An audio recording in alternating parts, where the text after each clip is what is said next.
Well, thank you very much. This is a big day, and lots of people watching, and especially from other countries, the leaders of, as you know, the other countries, because we have a large group of leaders, and the ones that aren't here are watching on Zoom.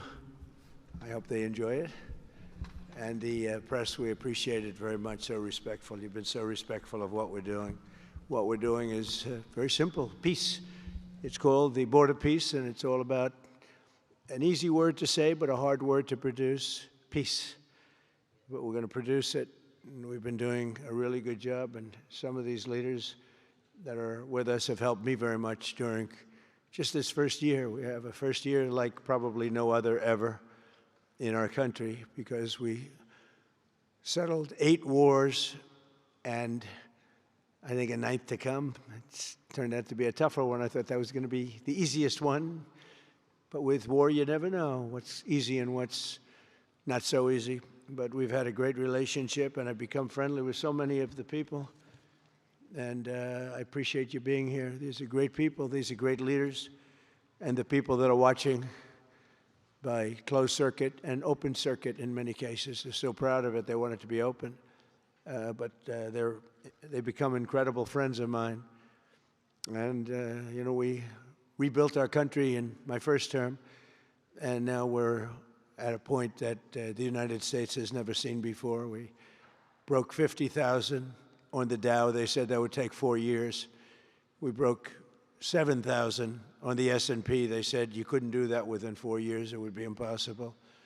And when I came in, they were all saying, if you could get to anywhere close to 40, 45,000, it would be amazing achievement over 4 years. Well, we hit 50,000 in the first year, and we hit 7,000, which was actually tougher to do according to the Wall Street geniuses. We hit 7,000 in the first year. They said it could take 4 or 5 years. They'd be very happy. It would have been a great job. We did it in 1. But we're doing a great job. Border peace is one of the most important and consequential things I think that I'll be involved in. We've been involved in a lot, and really I've been involved in a lot with the people up here. We work together on ending wars with their country. Some of the wars were 32 years long, 32, 34, and a 37. That's a long time, and we ended it in about 2 days, each one of those. But we have some other work to do, and we're getting it done. Gaza is very complex. It's been amazing. I want to thank Steve and Jared for an amazing job. Marco's over there watching. Everybody's fantastic. And JD, what a job. They're all doing this. A team. I think it's the best team ever assembled. And you see that by the results. So today is a tremendous honor to welcome you all to the United States Institute of Peace for the inaugural meeting of the Board of Peace. Very important. I believe it's the most consequential board, certainly in terms of power and in terms of prestige. There's never been anything close, because these are the greatest world leaders. Almost everybody's accepted, and the ones that haven't will be. You know, some are playing a little cute. It doesn't work. You can't play cute with me.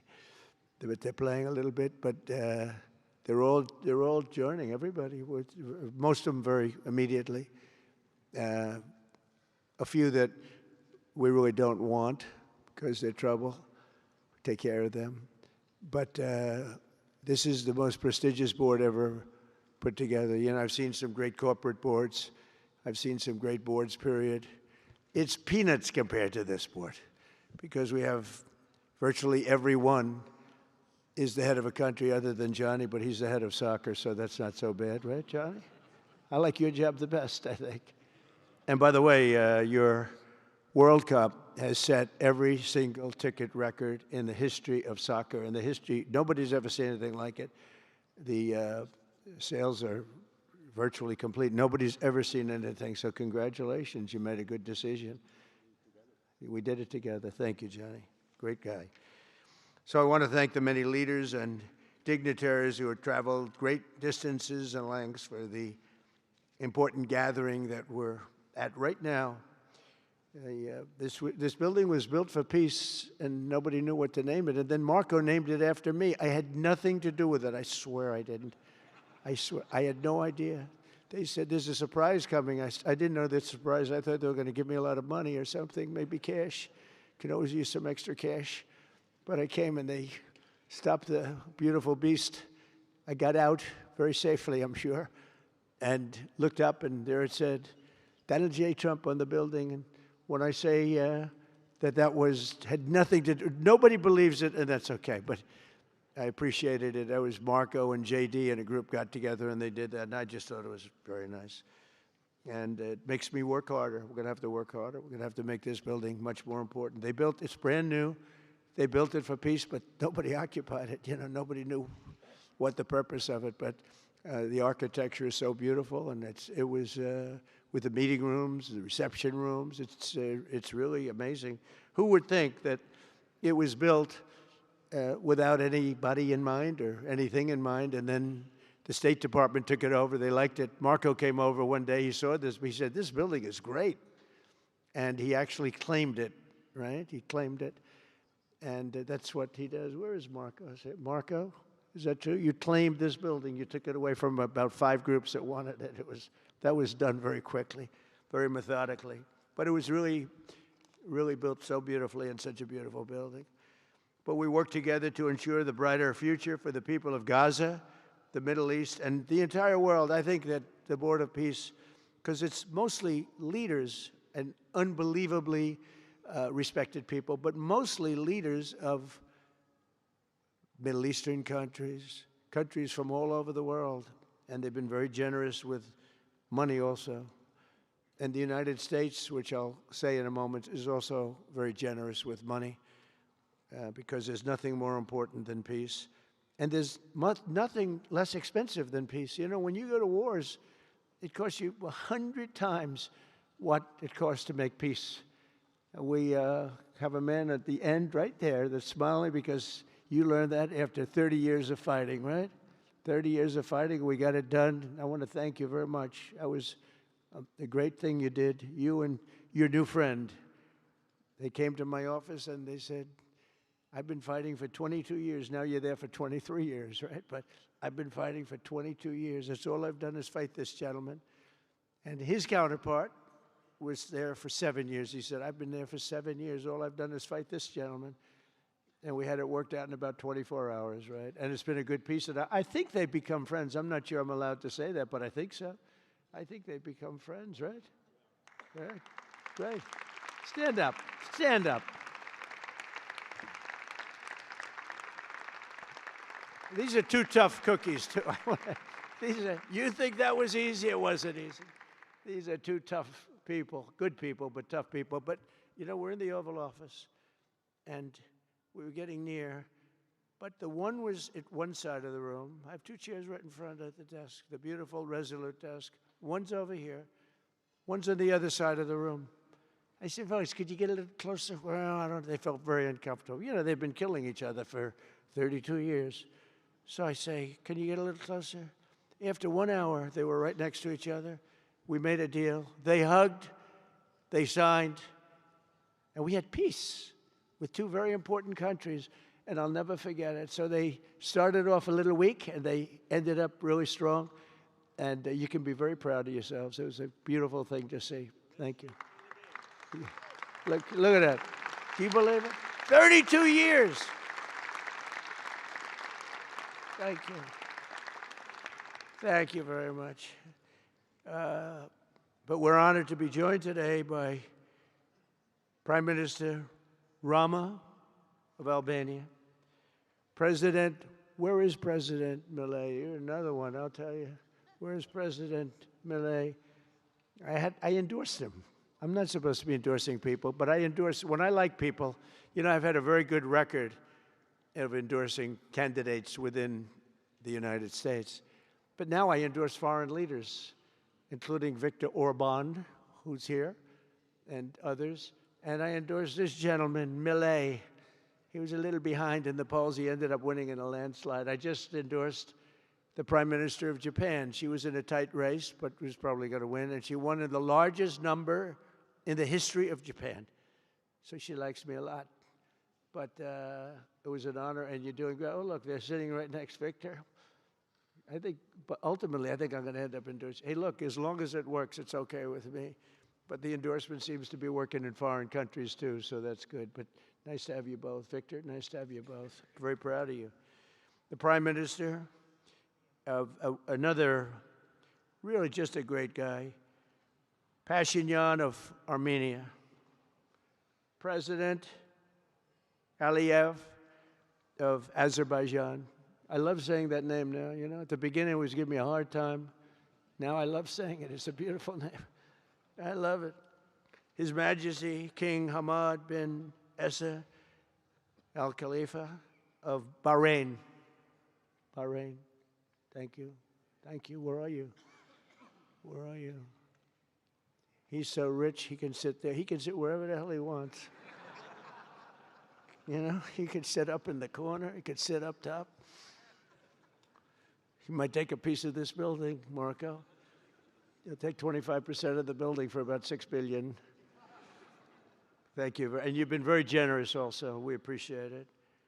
Prime Minister Hun Manet of Cambodia. Raise your hand wherever you may be. Because, yeah, hi, how are you? Congratulations. That was another one, right? We did a good job with that one. Prime Minister Madbouli of Egypt. Thank you very much, and say hello to the General/President. Okay. Prime Minister Orban of Hungary, who has my complete and total endorsement for election.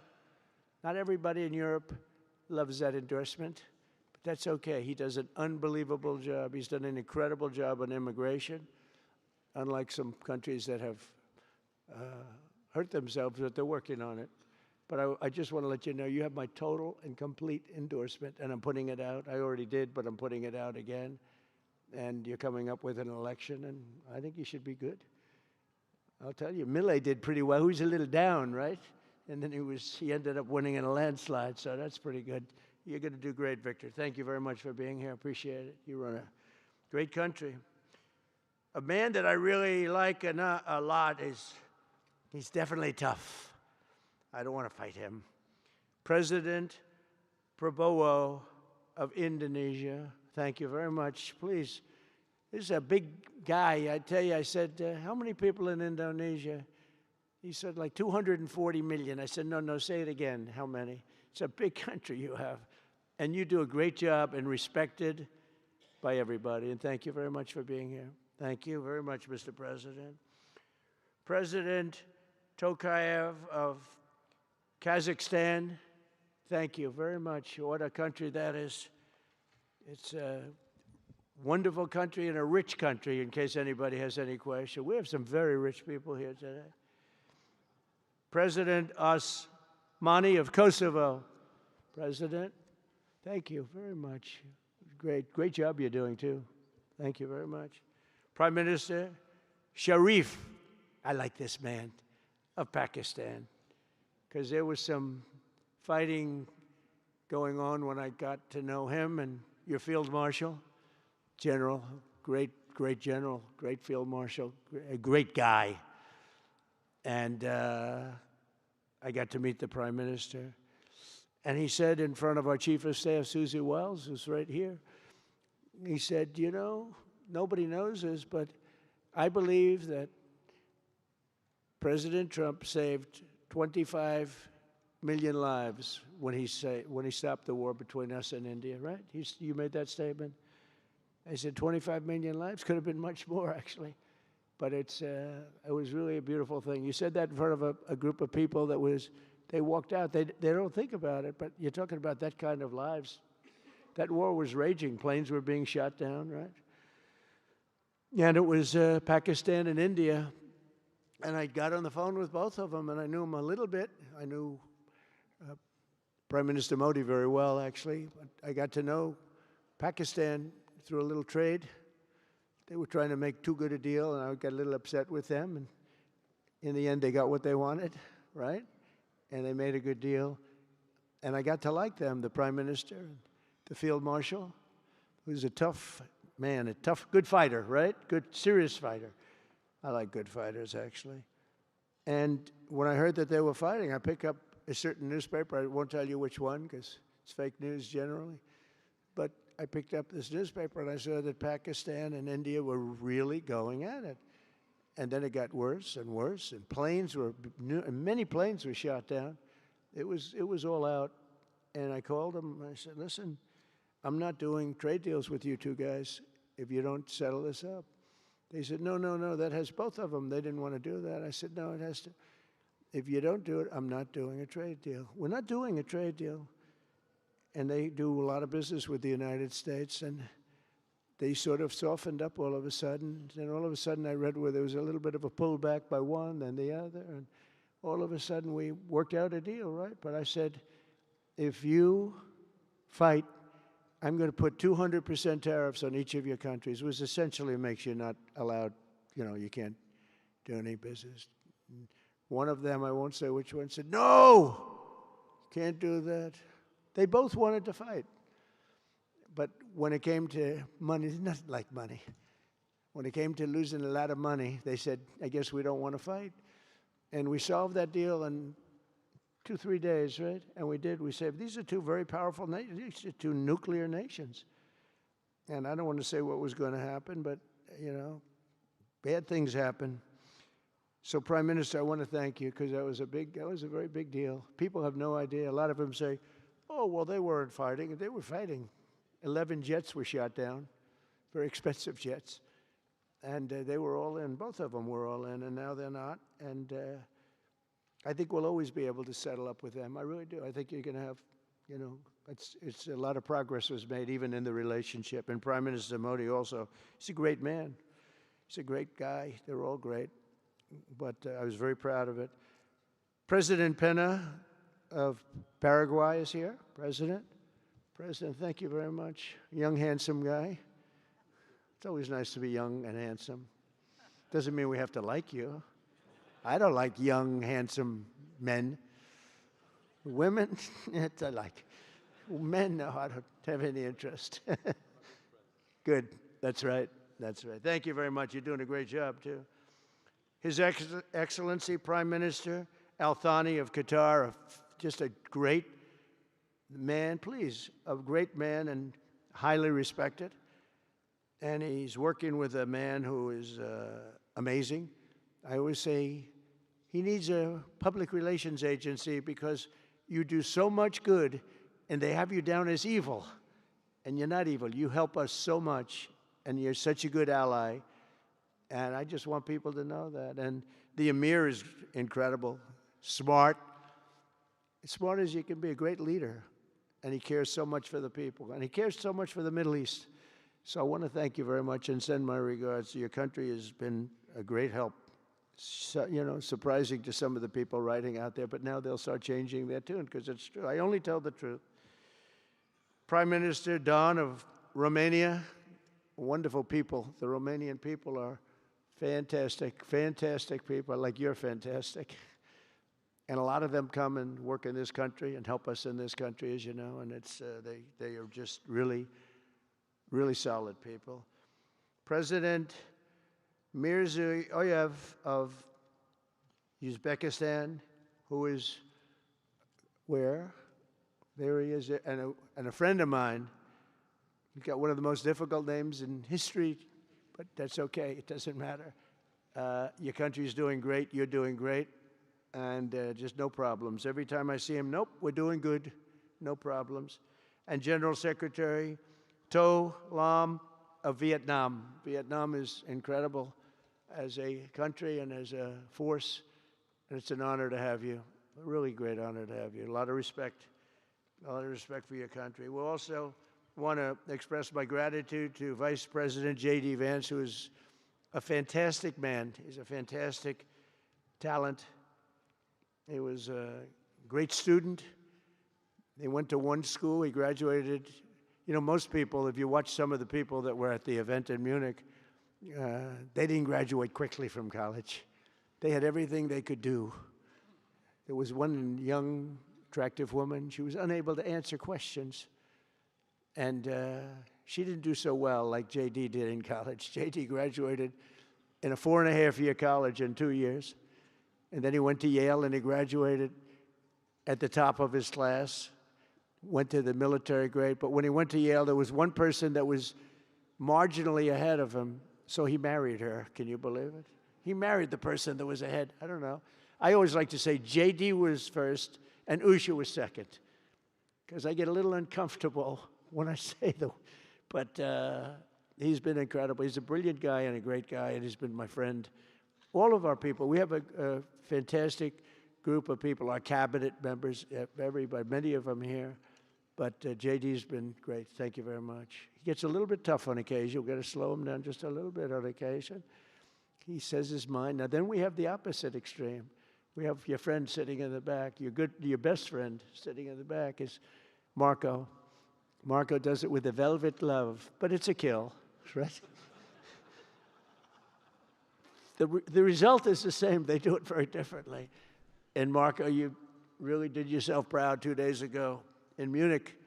In fact, so proud that I almost terminated his employ because they were saying, why can't Trump do this?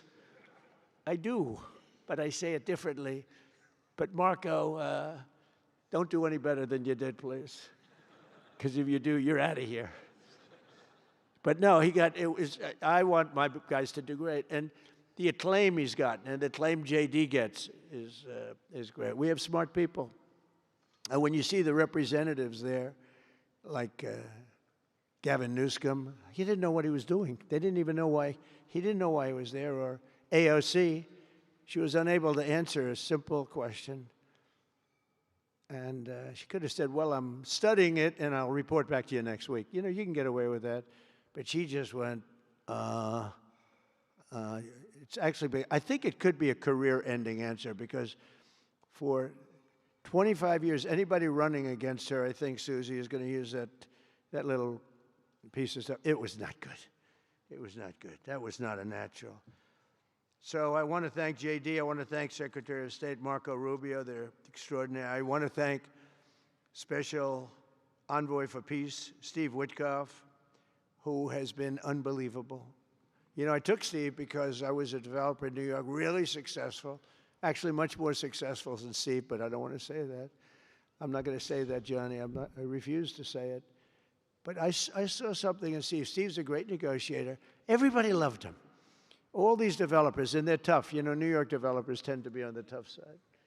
And, you know, most of them hate each other. Like a lot of the people in this room hate each other. You know, it's sort of natural, I guess. But we're bringing love back into the room like the old days. But everybody loves Steve. Every developer, the worst, most evil people, horrible human beings, actually. And they love Steve. So I remember this, and we had some conflicts, to put it mildly, in the world. And I said, Steve, how would you like to be Henry Kissinger Jr. that doesn't leak? And he said, are you a leaker, Steve? No. He didn't even know what the word meant, and it's true. I always say Henry Kissinger, who was one of the great leakers of all time, by the way. Richard Nixon said to him, Henry, who's leaking all this stuff? I don't know, Mr. President. It was Henry. It was like, these are little stories I like telling you. But Steve has been unbelievable. Everybody likes him. Ukraine loves him. Europe loves him. Russia loves him. I mean, there's nothing wrong with this. He goes to see President Putin. Didn't know Putin. I set him up a meeting to see. I said, how's Steve doing? Sir, he's still inside. Oh, that was an hour. I called back. Tell Steve to call me when he's finished. I want to find out what the hell is going on. We want to end that war. Sir, he's still inside. 3 hours, 4 hours. They were together for 4 hours, the first meeting. That's talent. And they get along. I mean, people like or don't like Putin or Zelensky. They get along. Same thing with Zelensky. I mean, they all love Steve, and Steve's doing a great job. That's a tough one. That's a much tougher one. I would have thought that some of the ones that we settled that are up here would have been, I thought this would be easy, because I have a very good relationship with President Putin. I have a very good relationship with President Xi. I'm going to be going to China in April. That's going to be a wild one. I said, but we have to put on the biggest display you've ever had in the history of China. You know, last time I went to China, President Xi, he treated me so well. He gave me a display. I never saw so many soldiers all the same height, exactly the same height within a quarter of an inch. You can do that when you have 1.4 billion people. You know, lots of shoulders. Everybody was within about 1/8 of an inch the same height. I said, if they put their helmets down, you could have played pool on the top of their heads. And it was pretty amazing. But I said, you got to top it. He said, I'll top it. We're going to top it. We're going to have a lot of the people, most of the fake news back there is going to be going. So we have, Steve has done a great job. And then a little bit later on, we brought Jared in. Jared was responsible for the Abraham Accords, which is incredible. Nobody else could have done that. A very smart guy. And we're making Jared an envoy also, envoy of peace. They're both envoys of peace. And you couldn't get two. I tell you what, I watch these two guys. I say, at least we're covered from an IQ standpoint. These two guys walk into a room. And, but people like them both, you know. They're good people. And they like them both. And they've had some very good meetings. They've had some very interesting meetings having to do with, as you know, Iran is a hot spot right now. And they're meeting. And they have a good relationship with the representatives of Iran. And, you know, good talks are being had. It's proven to be, over the years, not easy to make a meaningful deal with Iran. We have to make a meaningful deal. Otherwise, bad things happen. But we have to make a meaningful deal. But they have a great relationship with the representatives of Iran. They have a great relationship with the other one that they're really working on now. Because so many of these, I mean, as an example, Kosovo, Serbia. I did that one. Could you stand up, if any of you guys are, when you're here, just stand up for a second. Kosovo, Serbia. Stand up. What a job. Thank you very much. We appreciate it. So good. And you're getting along. And when you don't get along, you'll call me, and we'll get it solved, right? We'll get it solved. Thank you very much. Really good. And then again, Pakistan and India. That was a big one. And just, I think you should actually stand. Come, please, stand just for a second. Pakistan and India, thank you very much. And I spoke to Prime Minister Modi. He's excited. He's watching us right now. Egypt and Ethiopia. We're going to get that. You know, there's a little dam that got built. Little dam, like maybe the largest dam in the world. Built and financed, of course, by the United States brilliantly. And having a little trouble getting water to the Nile. It's not, that's a tough situation, but we're going to get that solved. Armenia and Azerbaijan, we talked about, and again, thank you, fellas, very much. Great job. Great job. Thank you. Cambodia and Thailand. So incredible what you did, that you got together and it all worked out. They're watching right now on closed circuit. Thank you very much, and thank you. That was a big one, Cambodia and Thailand. These are nasty fighters, I have to tell you. These fighters are nasty. Now we talk about, you talk nasty fighter, you're nice guys compared to this. Congo and Rwanda. That was, and we've got them pretty peaceful. There's little flare-ups every once in a while. I'll get a call once a week. Sir, there's a flare-up in the Congo again. We'll get it straightened out, right, Susie? We'll get it straightened out. And Israel, as you know, with, you could say Israel and numerous countries if you want to really know the truth, but Israel and Iran, and we'll see where that goes. But when you think of Israel, we've done the biggest thing of all. We have peace in the Middle East right now. That's bigger than people said it couldn't be done. For 3,000 years, they've been talking about Middle East. They said it couldn't be done. And you look at what's happened in Gaza. And one of the keys to it was when we took those beautiful, magnificent, we just ordered 22 more of them, updated model. The B-2 bombers are incredible. I never understood the B-2 bomber. I'd watch, it's a wing. And I've never quite understood that, Johnny. I'd look at it, I'd say it was beautiful, but what does it do? It carries very big bombs. And it went into Iran, and it totally decimated the nuclear potential. And when it did, when it decimated that, all of a sudden we had peace in the Middle East, because there was a black cloud hanging over the Middle East, and if that wasn't done, that cloud would have been there. And countries like Saudi Arabia, countries like Qatar, countries like, nobody could have signed. You would have had that threat. Nobody could have had, you couldn't have had peace in the Middle East. So now we may have to take it a step further, or we may not. Maybe we're going to make a deal. You're going to be finding out over the next probably 10 days. But this meeting today is proof with determined leadership, nothing is impossible. When I took office, the war in Gaza was raging with thousands of people being killed and no end in sight. Today, thanks to unrelenting diplomacy and the commitment of many of the great people in this room, we have 59 countries signed up on Gaza. Think of that. We have, it's amazing. But all the people, many, really so many in this room, the war in Gaza is over. It's over. There are little flames, little flames. Hamas has been, I think they're going to give up their weapons, which is what they promised. If they don't, it'll be, they'll be harshly met, very harshly met. They don't want that. All the stuff like they don't mind dying.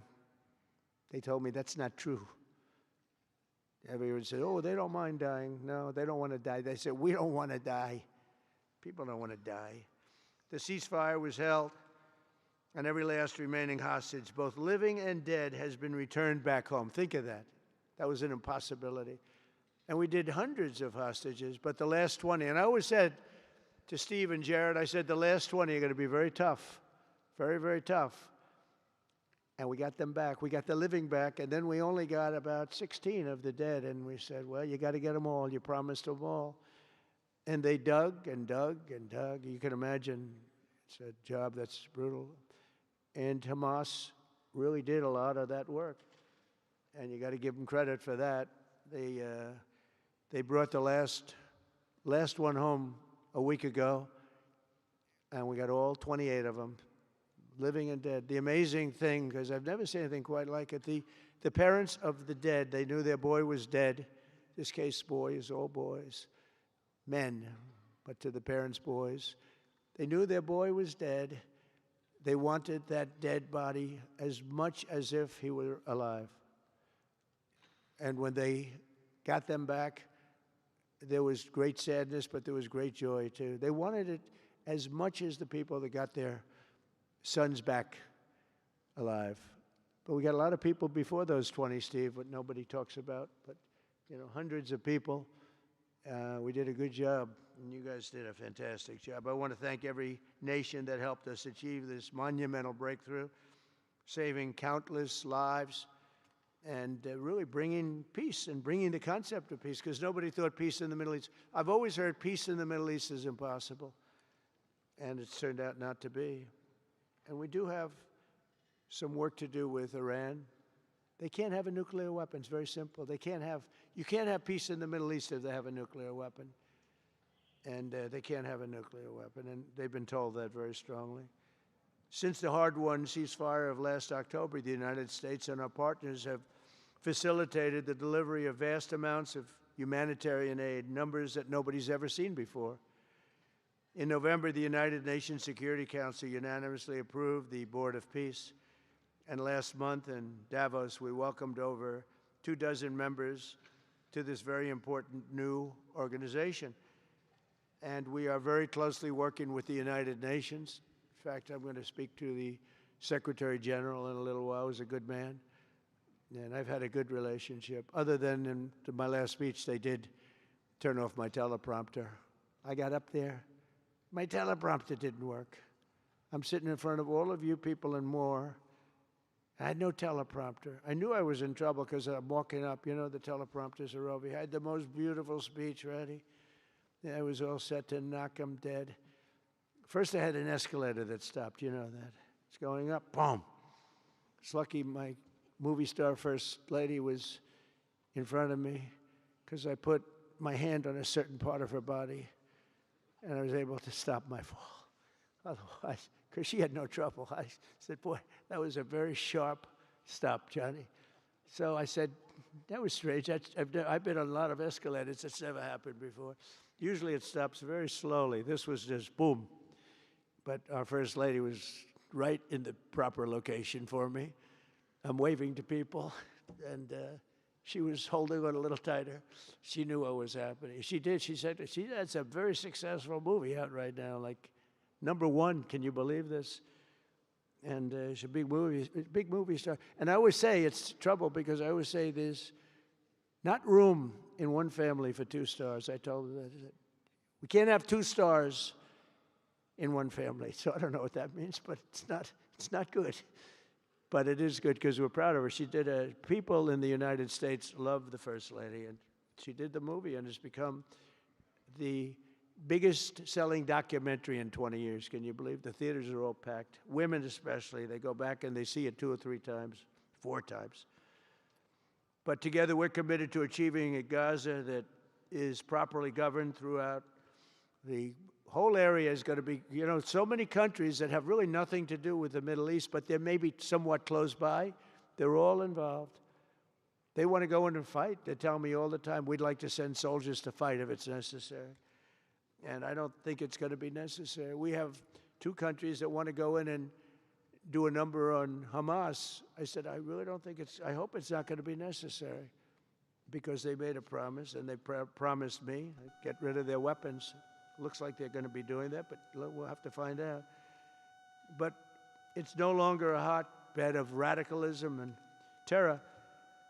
And to end that, we have today, and I'm pleased to announce that Kazakhstan, Azerbaijan, UAE, Morocco, Bahrain, Qatar, Saudi Arabia, Uzbekistan, and Kuwait have all contributed more than $7 billion toward the relief package. That's great. Thank you, fellas. Thank you.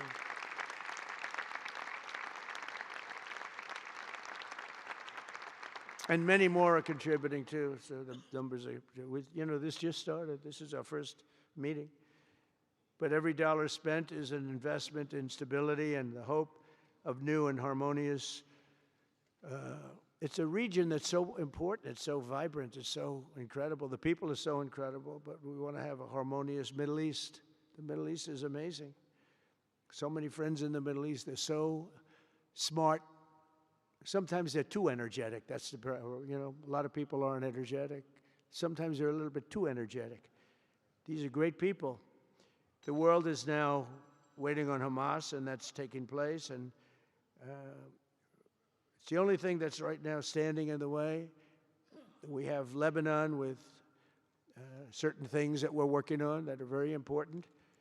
We have to solve the problem of Lebanon, but it's relatively small in terms of what's been done. And again, the key was getting rid of the nuclear potential, because Iran would have had a nuclear weapon based on everything we found out since within 1 month. We can't let that happen. So many of our friends in Europe are attending today, and we're eager to have them become full members. They all want to become full members, and we've had a great response from Europe. And Europe is, it's where I come from, where so many people come from that are in the United States. But we have a great relationship with Europe. We have a great head of NATO. He is a fantastic man, and he's doing a great job, really great job. I'm excited to announce that Norway has agreed to host an event bringing together the Board of Peace. Oh, I thought when I saw this note, I'm excited to announce that Norway, I thought they were going to say that they're giving me the Nobel Prize. Oh, this is less exciting. Oh, it says, I'm excited to announce that Norway, and I'm saying, oh, great, I'm getting the Nobel Prize, finally. Finally, they got it right. But I don't care. I don't care about Nobel Prize. I care about saving lives, just so you understand. We play and we all, do what we have to do. I only have one thing. I don't want to see people killed from parts of the world that are very far away from the United States. And if I have an ability to turn off wars, I want to use that ability, because it's people, millions of people. It's like the Prime Minister said, 25 million people maybe. And that's a small number compared to what it could have been if you really think about it, right? No, I want to save lives, and I don't care about prizes. And the UN Office for Coordination of Humanitarian Assistance is raising $2 billion for the support of Gaza. Additionally, Japan has just committed to host an aid fundraiser, which would be a very big one. It's already successful. We know some of the numbers that are being talked about, which will be attended by other nations in the region. including South Korea, the Philippines, Singapore, and others. And I know that China is going to be involved, and I think Russia is going to be involved. I think they will be. I want to have everybody, get all sides, because it doesn't help when you have all sides with one ideology. You have to have everybody together for this. I'm also pleased to announce that FIFA will be helping to raise a total of $75 million for projects in Gaza. And I think they're soccer related, where you're doing fields and you're getting the greatest stars in the world to go there. People that are bigger stars than you and I, Johnny. I hate to say it. You know, I met one of your great stars who came to the White House, as you know. And my son was very excited. These are great people. These are great people. And Johnny's going to bring the stars to the area. And they're really known. People in Gaza know every one of them, right? You know? So it's really something. And we'll soon be detailing the announcement. And if I can I'll get over there with you. I want to thank Johnny and FIFA for all of the wonderful things they did and are doing. They gave me their first Peace Prize. They gave me a Peace Prize. I think they saw that I got screwed by Norway, and they said, let's give him a Peace Prize. I mean, very good. Thank you, Johnny. I appreciate it. Johnny's very smart. He's very, very smart. The nations represented here today, just in closing, are not just contributing money. Some are also pledging personnel to help preserve the ceasefire and secure a very enduring peace. We have to have enduring peace. Having peace, knowing it's going to blow up in 2 weeks, doesn't mean anything. In particular, Indonesia, thank you very much. Indonesia. It's a great country. Thank you very much. Look at that man. Look how tough he is. You think it's easy dealing with him? Look at that face. You are a tough cookie. And we say it lovingly, too. We need strength. You say, see, he doesn't mind. He's tough and he's smart. And smart is more important. Morocco, thank you very much. Great. What you're doing is great. Albania, Kosovo, Kazakhstan have all committed troops and police to stabilize Gaza. Egypt and Jordan are likewise providing very, very substantial help, troops, training, and support for a very trustworthy Palestinian police force. We think we're getting some very good people on that police force. And, you know, it's peace in the Middle East. We have peace in the Middle East. Think of it. For years you've been hearing about peace in the Middle East, and everybody's saying it's impossible. All of these countries are working together around the vision of a Middle East that is free from the curse of extremism and terror. And now is time. And by the way, even people with extremism and preaching extremism, they're exhausted. They're tired. It's been going on for too many years. I don't care who you are. They're tired. They want peace. And now is the time for Iran to join us on a path that will complete what we're doing. And if they join us, that'll be great. If they don't join us, that'll be great too. But it'll be a very different path. They cannot continue to threaten the stability of the entire region, and they must make a deal. Or if that doesn't happen, I maybe can understand. If it doesn't happen, it doesn't happen. But bad things will happen if it doesn't. With the commitments announced today, the Board of Peace is proving that it does not just convene countries.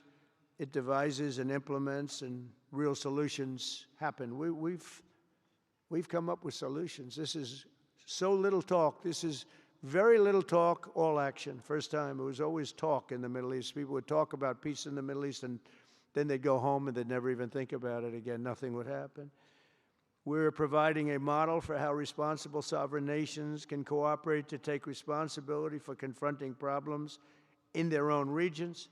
The Board of Peace is showing how a better future can be built, starting right here in this room. And I want to let you know that the United States is going to make a contribution of $10 billion to the Board of Peace. Thank you.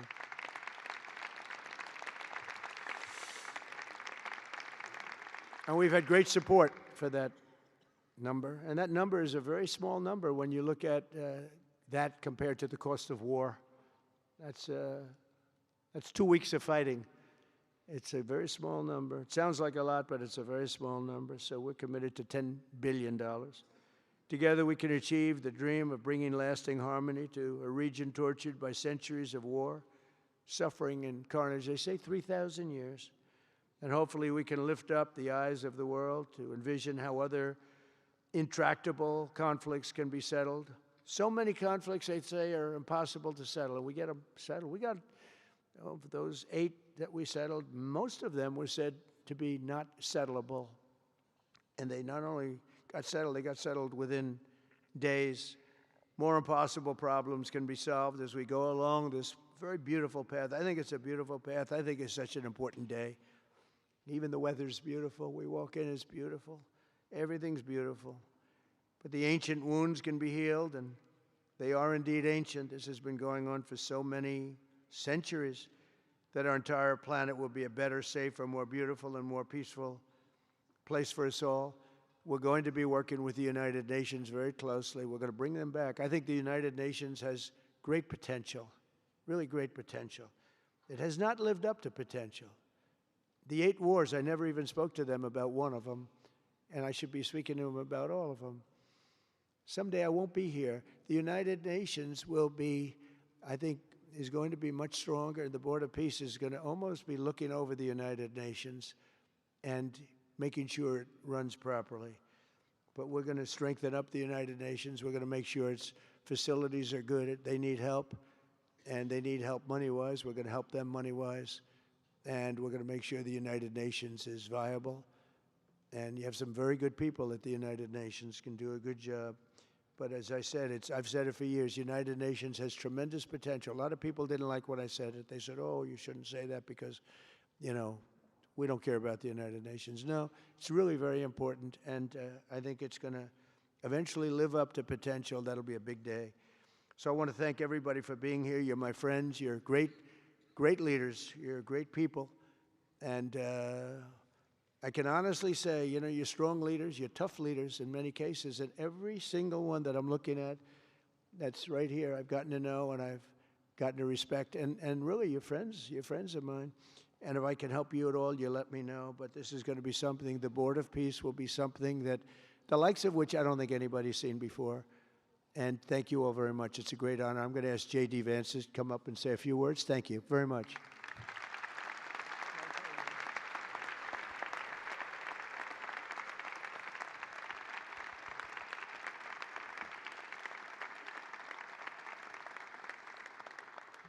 Well, thank you, Mr. President, very much for your leadership, but also for the kind words about me personally.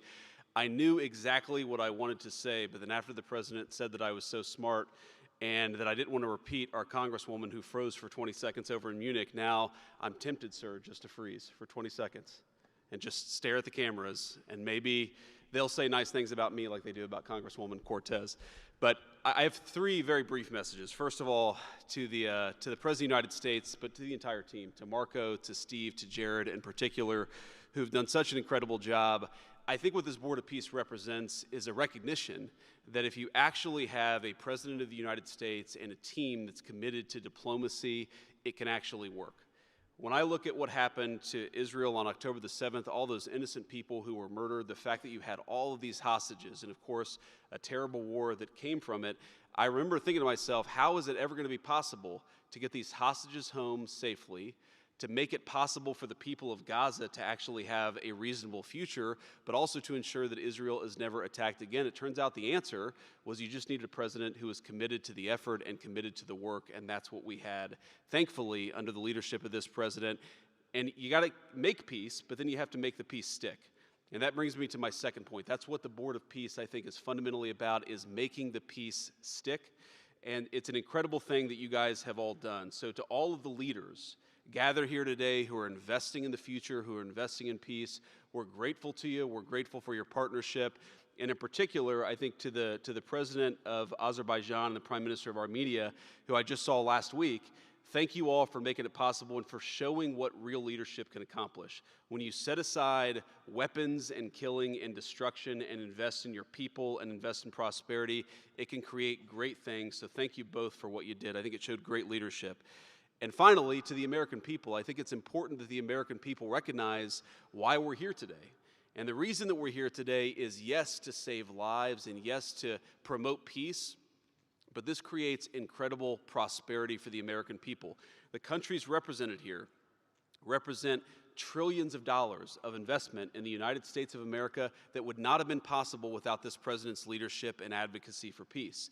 The economies here represent millions of American jobs of people who are receiving products built in American factories and made by American workers would not be possible without a focus on peace. So, Mr. President, while I think this is great for the world, I also think it's really, really great for the United States of America, so we're looking forward to the partnership. With that, I want to turn it over to the MC for the rest of the program, and that is our great press secretary, Carolyn Levitt. Thank you.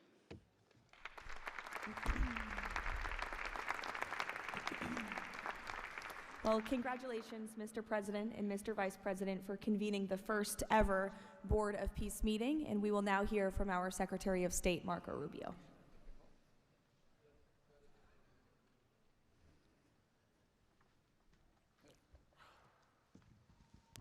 I'll be brief and to the point. We want to talk a little bit about the strategic vision of this organization and begin doing so by first acknowledging that we are here today because the President of the United States, Donald J. Trump, has both an ability and a willingness to use the power of his office to think outside the box.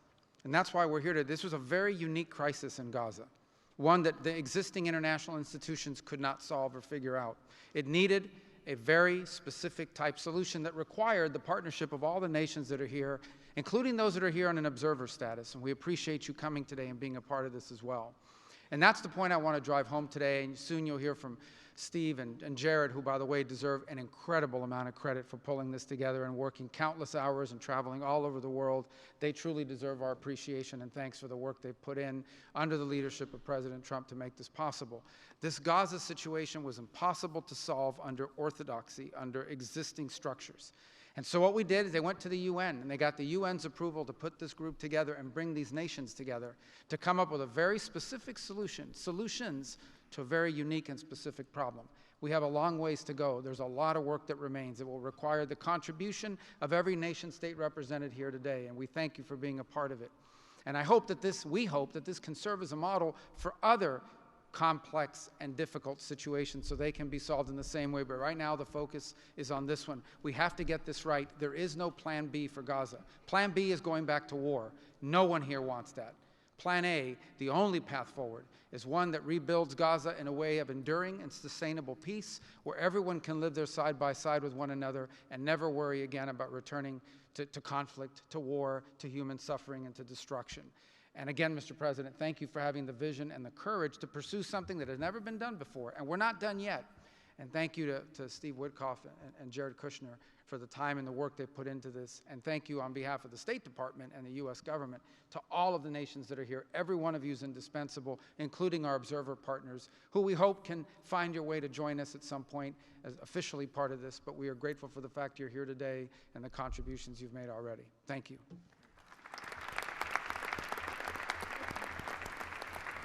Thank you, Marco. We will now hear from our special envoy, Steve Whitkoff.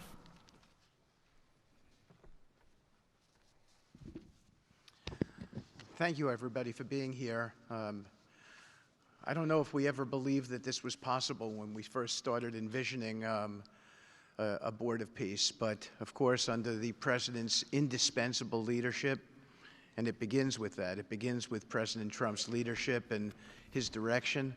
We are here today, and it's pretty amazing. I think we have some people to thank. We had an amazing partnership between the mediating countries, Qatar, Egypt, Turkey, Prime Minister Mohammed. You are an exceptional human being. You really are. Ali, thank you for everything you did. That's you right over there, Ali. Wherever Hakan is, Hakan, you were amazing. And so was Ibrahim and President Erdogan, and of course, to the Egyptians, Badr, I know you're smiling because we went through so much, and General Hassan was amazing. We all became friends here, and Prime Minister Sisi, President Sisi, pardon me, and so many others. But our team, JD, your insight, your counsel, and Marco, you're an amazing secretary, and it's a privilege to work for you. And Jared, you are my dear friend and the best partner I ever had. You are an amazing person. But Mr. President, it is my greatest honor to work for you. It is the blessing in my life. I've had many blessings. I don't have to be a practicing lawyer anymore, but this is my greatest blessing. But I also have to mention one other person who is important to this discussion. Oh, the Israelis, I forgot. Prime Minister Netanyahu.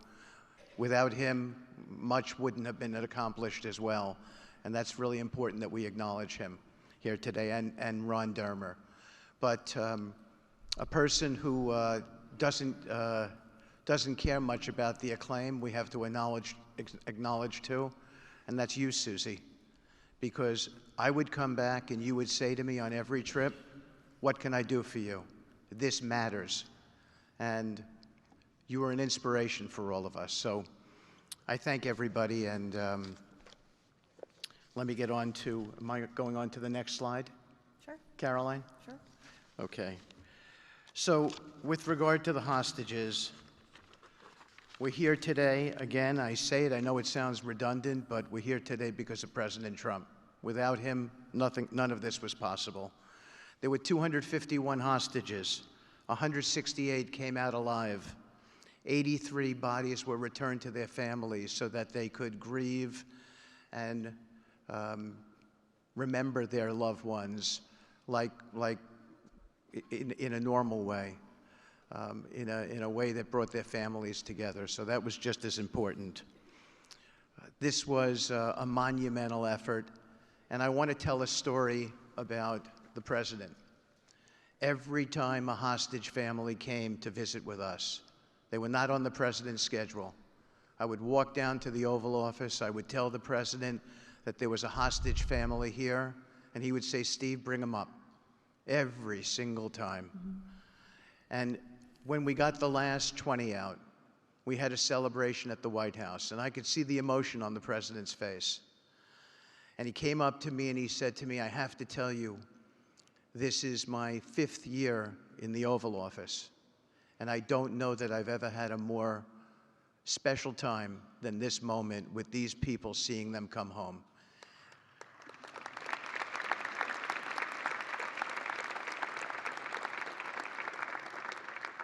And I said to the president, you have to look around because none of them would be home without you, sir. None of them. So I only want to tell you, Mr. President, you gave me my greatest honor to work on this effort, and I thank you.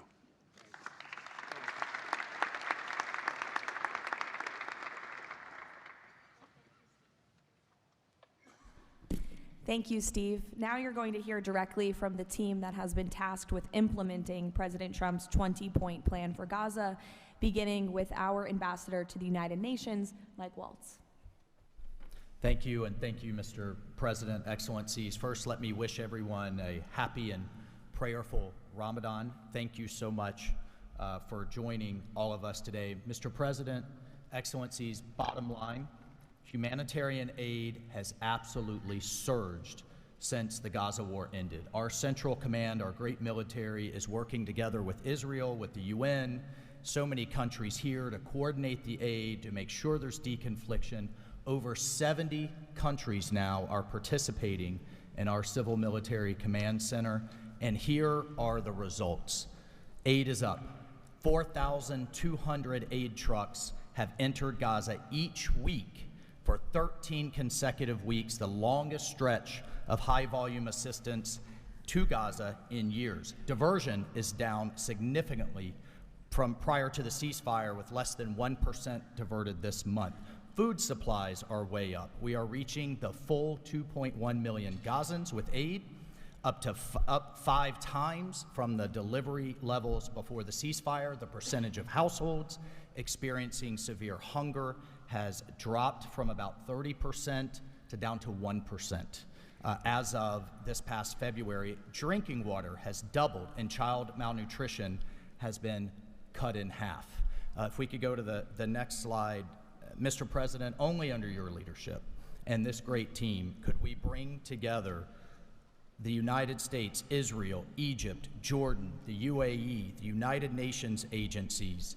Mr. President, bottom line, like you, this is a board of action, not a board of endless talk or speeches, and these results are a true testament to your leadership and the leadership of this great team. We are saving lives, and it's an honor to be a part of it. Thank you, Mr. President. Dr. Ali Shaith. It is my honor to be here representing the National Committee for the Administration of Gaza. Thank you, President Trump, for your leadership, for your continued efforts. A new governing authority is now in place for Gaza, with a clear mandate and a clear commitment to establishing development and stability. However, we are operating in extremely difficult conditions. Large parts of Gaza Strip are severely damaged, destroyed actually. Humanitarian needs are acute. Law and order remain fragile. This is not normal operating environment, President, which is precisely why discipline and prioritization matter. Our priorities, therefore, are defined into 4 categories. First, restore security via professional civilian police under one authority, one law, and one weapon, including training and developing 5,000 Gazan police to be deployed in 60 days. Secondly, revive economic activities and livelihoods, creating decent jobs, especially for our young population. Thirdly, ensure sustainable emergency relief as described earlier. Fourthly, restore basic services including electricity, water, health, and education. And last but not least, the access and movement. Our mandate is simple, President. Step by step, to build the foundation for lasting peace, dignity, and prosperity for the people of Gaza. And this is where we count on your continued leadership and support. Blessed the peacemaker. Thank you.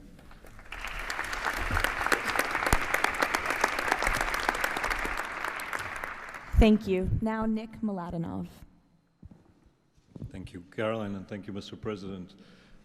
Today, we're very happy to announce that we're creating the Office of the High Representative for Gaza of the Board of Peace, which will be there to support, to guide, and assist the National Committee for the Administration of Gaza, hopefully removing the roadblocks that they will be facing in taking over civilian and administrative control of the Gaza Strip.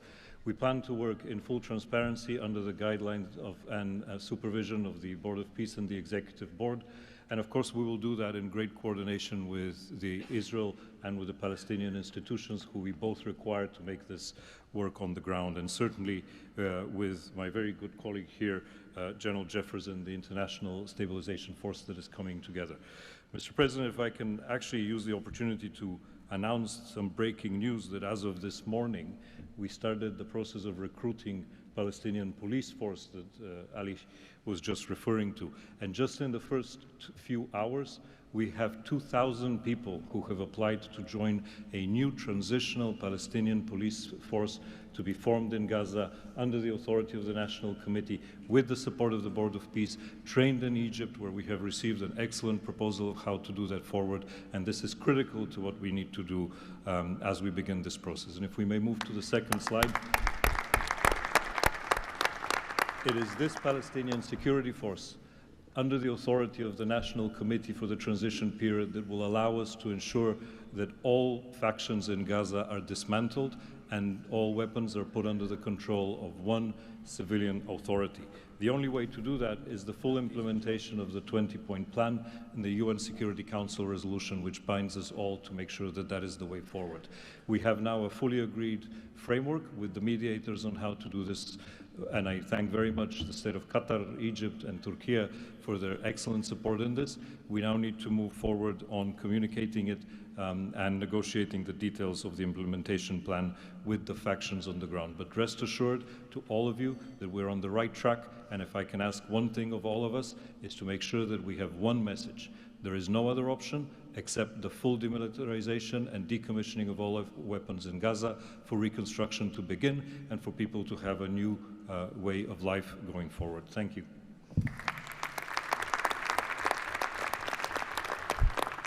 Thank you, Nick, and congratulations. Now, Major General Jasper Jeffers. Thank you, Caroline, Mr. President. It's an honor to be here today as the ISF commander. The ISF will do two things: stabilize the security environment in Gaza and enable civilian governance as established by the National Committee. For the last few months, we've had a team on the ground of U.S. military experts preparing the infrastructure for the ISF. This team's already operating from a combined joint operations center that's going to be the headquarters for the entire ISF. As you can see on our map, our plan is for the ISF to be assigned in 5 different sectors, each sector receiving 1 ISF brigade. In the short term, we plan to deploy to the Rafah sector first, in addition to the training of police. Midterm objective is to continue to expand, sector by sector, all moving to our long-term 12,000 police and 20,000 ISF soldiers. I'm incredibly pleased to announce today that the first 5 countries have committed troops to serve in the ISF: Indonesia, Morocco, Kazakhstan, Kosovo, and Albania. And 2 countries have committed to train police: Egypt and Jordan. I would also like to announce that I have offered and Indonesia has accepted the position of Deputy Commander for the ISF.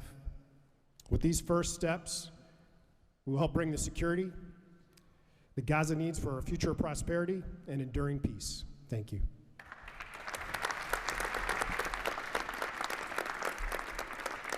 Thank you, Major General. Mr. Tony Blair.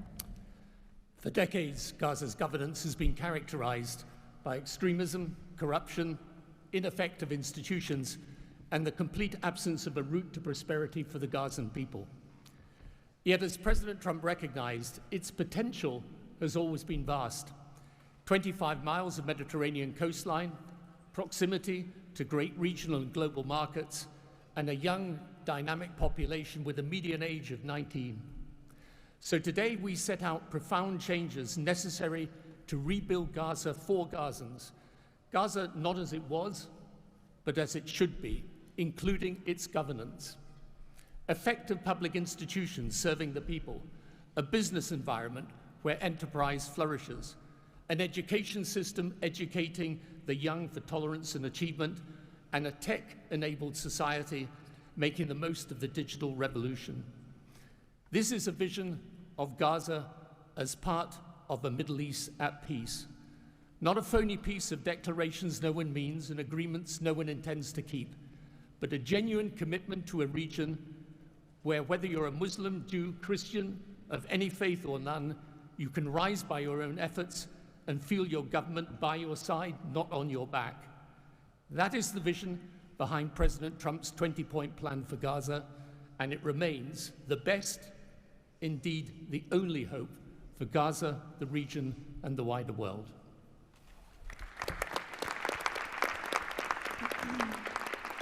Thank you. Mr. Yakir Gabay. Hello, everybody. Thank you, Mr. President. Gaza is destroyed. We assembled here on this historic day with common vision to rebuild Gaza for the next generations. Our mission is to recycle and remove 70 million tons of rubble and UXO and hundreds of miles of tunnels, arrange for the population fast temporary housing, in parallel to start construction of infrastructure and permanent housing. We have a detailed master plan for housing and infrastructure of modern schools and hospitals, manufacturing and agriculture, roads and trains, water and energy plants, logistic hubs, telecom, tech, and data centers, sports and leisure facilities, seaport and airport, and much more. We lined up many regional contractors who build housing for millions of people in the Middle East. They will join the massive redevelopment with competitive pricing. The funding is ready and will be invested in a free economy. The local population will build their own cities, which will create hundreds of thousands of jobs and will revive the economy. The Gaza coastline is 26 miles long. It can be developed as a new Mediterranean Riviera with 200 hotels and potential islands. The value goes to the Gazans through the Gaza Sovereign Fund. This plan is all subject to a full disarmament of Hamas. Thank you very much. Together we will make this vision into a reality.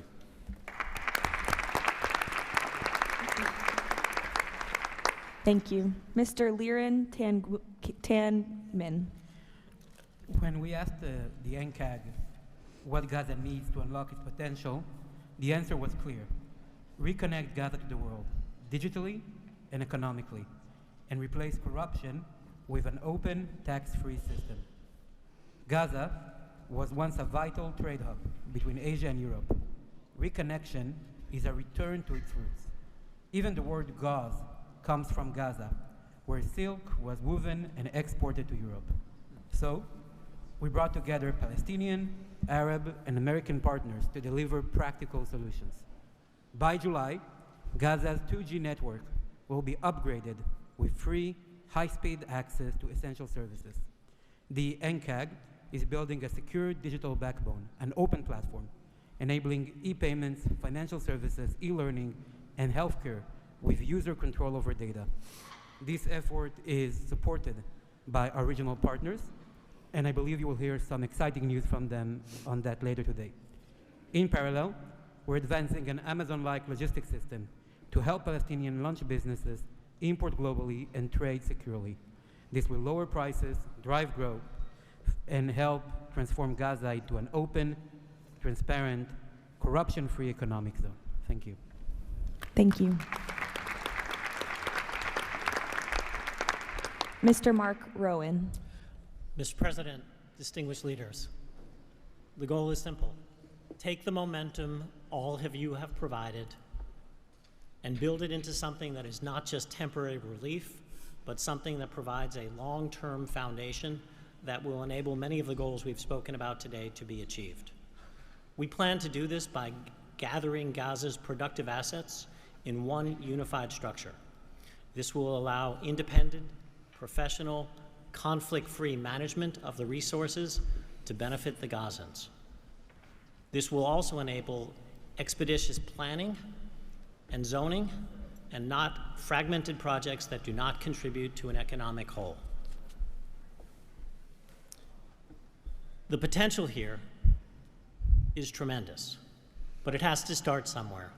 The start is in Rafah, where, as you heard, that will be the first place security is deployed. The plan is 100,000 homes for 500,000 residents plus $5 billion of infrastructure. Over time, 400,000 homes for the entirety of the population with more than $30 billion of infrastructure. Let me put it in financial terms. This is not a problem of money or collateral. This is a problem of peace. The coastline alone, $50 billion of value on a conservative basis. The housing stock, more than $30 billion as rebuilt. The infrastructure, more than $30 billion. $115 billion of value. It just needs to be unlocked and financed. Great. Thank you. Mr. Ajay Banga. Thank you, Caroline, and thank you, Mr. President. All this requires money. And so when the UN Security Council resolution got passed, we set about creating the Gaza Reconstruction and Development Fund at the World Bank. It's housed there. The World Bank's role is that of a limited trustee. We manage the donor contributions coming in of the type that the President said a little earlier in his opening remarks. And then we help to manage that money while it stays with us. And under the direction of the Board of Peace, we disperse the money for reconstruction and development projects in Gaza. This fund is ready to receive the donations that he spoke about just a little while ago. The second part of the story is that you as donors deserve the right to know that the money is being used in a transparent way. We are helping, along with the Board of Peace, which takes the ownership of ensuring that the right kind of financial, legal, and oversight mechanisms are being put in place. We've even assigned a financial controller from the World Bank on a secondment basis to the Board of Peace to ensure that we can try and help build the best standards in this process. Now, this is just the beginning. This work is going to need 2 or 3 things that the World Bank Group can bring to the table. The first is leveraging of public finance. Because of our AAA rating, we have the ability to leverage private bond money to help to create the resources we need to do what Mark just talked about. The second is we can de-risk private investing. And the third is we have people on the ground and expertise and knowledge of doing this kind of work in other markets. We want to be not an armchair critic of a process, but an active participant in giving Gazans and people in the region the opportunity of the lives they deserve the one time we get the chance. So thank you again.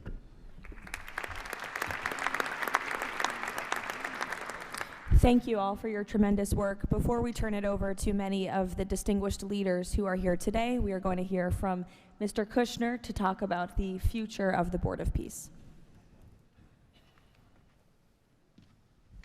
Thank you, Caroline, and thank you, Mr. President, Mr. Vice President, Secretary Rubio. We cannot change the past, but I think that what you're seeing today is that we can potentially change the future if we focus and do this in the right way. We tried to structure this meeting like a proper board meeting, like we do in the private sector, where we have all the preparation, we get the right people together, and we really report on what our challenges are, what the opportunities are, and what are the approaches. What you've seen today is just a small sample of the work that's been done, and I really want to thank the entire team that's worked so hard at this. A lot of these people are volunteers. They're doing this not for any personal gain. People are not personally profiting from this. They are really doing this for their children and for their grandchildren and because they want to see peace. One small anecdote is Liran said to me, "Are you sure I should be presenting? I'm a Jewish Israeli and I'm working on Gaza and all these things." And I said, "That's exactly why you should be presenting today." If Jews and Muslims work together, Israelis and Palestinians with Americans and English and Bulgarian and people from all around the world, then we can kind of join on a common goal, which is peace and togetherness, and that's really what we've done. I want to thank President Trump. I remember working with you on your first foreign policy speech in 2016 that you gave at the Mayflower Hotel, and at the time, those ideas were considered to be very, very radical. What I saw as somebody who didn't have any foreign policy experience were just common sense ideas. Why can't the world be better? Why can't there be peace? Why can't there be more prosperity for all people in all ways?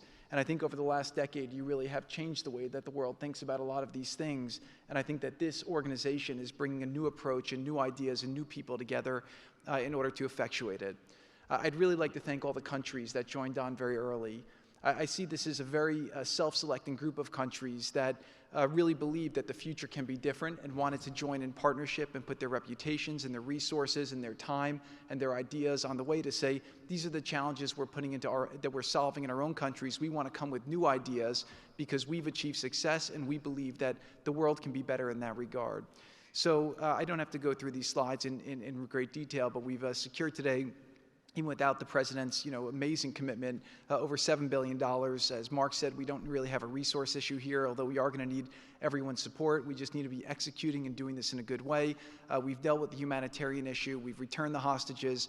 But the one final thing I just want to talk about as well from our perspective is that the President Trump in his heart wanted to get the hostages home, but he also really wanted to help the people of Gaza. He saw the suffering that they were enduring, not through fault of their own, because of the bad leadership that they had, the situation they were born into.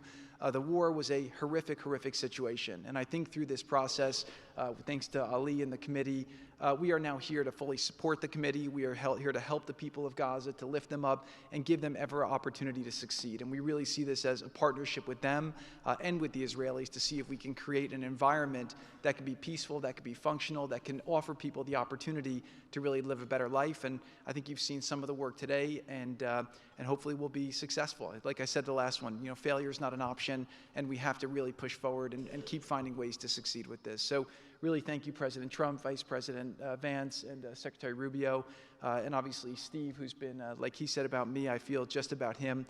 Working through all these challenges has been an absolute honor and a pleasure with you, and I've really been very lucky to have your partnership. So really thank you all, and I'll give back to Caroline. Thank you. Thank you, Jared. The war Hamas began has left. The war Hamas began has left Gaza in ruins. Yet from these ruins, a new future will rise. President Donald Trump's unparalleled achievements in just a few months. The United States, together with key regional and global partners, has signed the 20-point Gaza Peace Plan, a blueprint for security, peace, and prosperity. All the hostages returned, the living ones to their homes and the deceased to burial. Ceasefire is stable, and the killings from both sides reduced by 99%. The United Nations Security Council approved the establishment of the Board of Peace chaired by President Donald Trump, a governing body dedicated to providing security, infrastructure, and homes for Gaza's people, ushering in the new dawn for Gaza. The new Palestinian technocratic government of Gaza, the NCAG, was elected with consent of all parties, including the Palestinian factions, Israel, and the Arab countries. Rafah border crossing with Egypt was open. The NCAG will secure the disarmament of Gaza to ensure one authority, one law, and one weapon. The United States and its partners, in coordination with the World Bank, are pledging billions of dollars to rebuild Gaza. Safe areas are being established in Rafah and later across the Gaza Strip, where families can receive shelter, food, health care, and education. In Rafah, Gazans will build their first new city. The NCAG, with the Board of Peace, will expand development across the entire Strip, employing hundreds of thousands in reconstruction and business activity. Transportation, water, and energy systems will be restored, and a modern economy will begin to emerge. Children will return to classrooms with a curriculum that promotes tolerance, dignity, and peace. Our goal by year 3, Rafah fully rebuilt, unemployment curbed, and Gaza connected to the world through an Abrahamic gateway, linking it with Egypt, Israel, Jordan, Saudi Arabia, the UAE, and extending to India and Europe. By year 10, Gaza will be self-governed, integrated into the region with thriving industries and housing for all. This is the framework for Gaza's rebirth: secure, prosperous, and peaceful.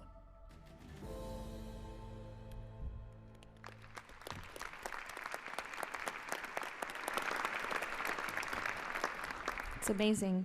Now we will hear from our distinguished leaders who are here today, beginning with the King of the Kingdom of Bahrain. You're welcome. President Trump, distinguished members of the Board of Peace, it is an honor to participate in this inaugural meeting of board convened by President Donald Trump. I take this opportunity to extend my heartfelt congratulations on this worthy and timely initiative. The meeting comes during the holy month of Ramadan, where we will pray to Almighty God that our endeavors will bring peace, security, prosperity to the world. As a founding member of the Board of Peace, the Kingdom of Bahrain recognizes and endorses the tremendous potential of this body, the extraordinary drive of its chairman, and his sincere efforts to unify nations in our common objectives of fostering and enduring peace for the Middle East. We greatly appreciate President Trump's initiative in presenting the Gaza Peace Plan and establishing this board as a vital platform for dialogue, action, and delivery. As we embark on this historic journey together, we urge all peace-loving nation organizations and groups to actively engage in the successful implementation of the second phase of the Gaza peace plan. This includes ensuring a lasting ceasefire in Gaza, facilitating its reconstruction, and providing hope and new opportunities for the people of Palestine and Israel. This inaugural meeting of the Board of Peace marks an extraordinary and pivotal chance to envision a new future to Gaza, one that emerges from the ruins of conflict to building a landscape of security, aspiration, hope, and opportunity for its people. And reaffirming our commitment to this vision, the Kingdom of Bahrain has contributed the funds towards the operations and administration of the Board of Peace, and today we announce our readiness to provide the necessary infrastructure and skills to establish an effective government digital services platform for Gaza. Our decision to join the Abraham Accord and enter into the ceasefire agreement with the United States reflects our commitment to advancing peace and stability in the Middle East.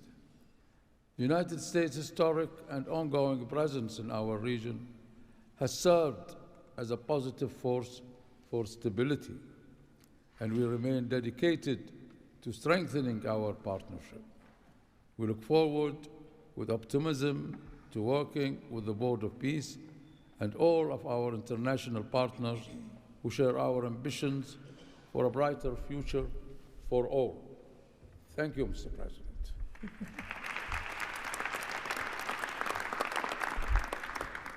Next, the President of the Republic of Kazakhstan. Dear Mr. President, ladies and gentlemen, our meeting here at the Donald Trump U.S. Institute of Peace comes at a moment when decisive and pragmatic actions matter most. In fact, it's about making durable peace through practical, target-oriented measures, but not through endless conferences with wishful resolutions. Mr. President, your clear vision and far-sighted approach to promoting global peace and stability has inspired my country to join the Board of Peace. The Board of Peace is widely expected to respond directly to new realities by reinforcing existing multilateral efforts. The world has never seen a move like this. It is absolutely unprecedented because, in essence, peace through construction is a very innovative concept or project, and it has every chance to become a reality by our joint efforts. Therefore, Mr. President, I acknowledge and accept your conviction that lasting peace must be built on concrete actions. As our first step, we are ready to contribute a significant amount of cash finance directly to the Board of Peace without any delay. Kazakhstan is also keen to be part of the restoration and construction process through international companies with strong credentials.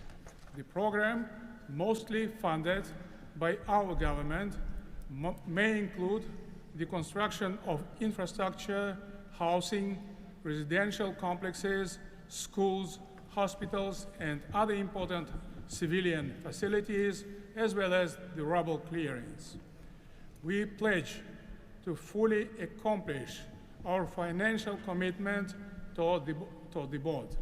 As one of the world's major producers of wheat, Kazakhstan is ready to provide humanitarian assistance to enhance food security in Gaza and beyond. Kazakhstan plans to provide 500 scholarships to Palestinian students to pursue academic programs in our universities over a 5-year period. We can share our internationally recognized e-government expertise and other digital solutions. Kazakhstan is willing to support the ISF by deploying military units, including medical units, and sending our observers to the Civil Military Coordination Center. Sustainable development in the Middle East requires new ways to promote peace, cooperation, and trust across the region. That's why Kazakhstan has joined the Abraham Accords. This crucial move is fully aligned with the noble mission of the Board of Peace. Both of them may constitute a solid basis for joint efforts to promote peace and security in the Middle East and to foster economic, humanitarian cooperation in the region and even beyond. Given the global nature of the board's agenda, Kazakhstan is committed to providing practical support, including through hosting meetings at different levels and scales.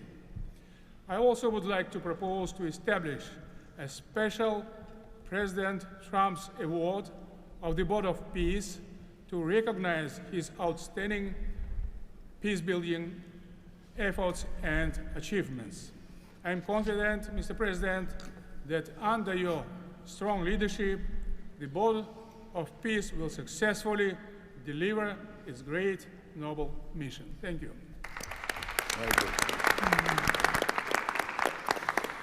Next, the President of the Republic of Uzbekistan. Уважаемый господин президент Трамп, ваше превосходительство, позвольте выразить искреннюю признательность президенту Соединенных Штатов Америки Дональду Трампу за созыв инаугурационного заседания Совета. Несомненно, сегодняшний саммит – это результат политической воли и прагматизма президента Трампа. Узбекистан поддержал миротворческую инициативу о создании Совета мира и твердо заявил о намерении принять практическое участие в ее успешной реализации. Убежден, что работа Совета позволит сформировать благоприятную обстановку для экономического и социального восстановления сектора Газа. При этом любой механизм внешнего управления должен непременно опираться на внутреннюю поддержку населения сектора. Скоординированные усилия всех сторон позволят обеспечить устойчивость постконфликтного процесса и создание условий для скорейшего восстановления Газы. Подчеркну, что Узбекистан готов внести посильный вклад в возведение жилых домов, детских садов, школ и больниц. Уважаемые друзья, символично, что нынешний саммит проходит в Институте мира имени Дональда Трампа. Наша встреча является ярким проявлением международной солидарности, миротворчества и общего стремления к улучшению ситуации на Ближнем Востоке. Мы должны использовать эту историческую возможность для построения новой Газы с процветающей экономикой и достойным условием жизни для всего населения. Благодарю за внимание.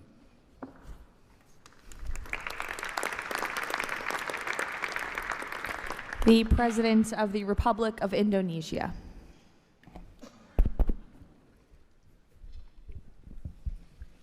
President Trump, distinguished delegates, Indonesia, from the first day that we studied President Trump's 20-point plan, we completely agree and we are fully committed to this plan, and that is why we joined the Board of Peace. We are committed to its success.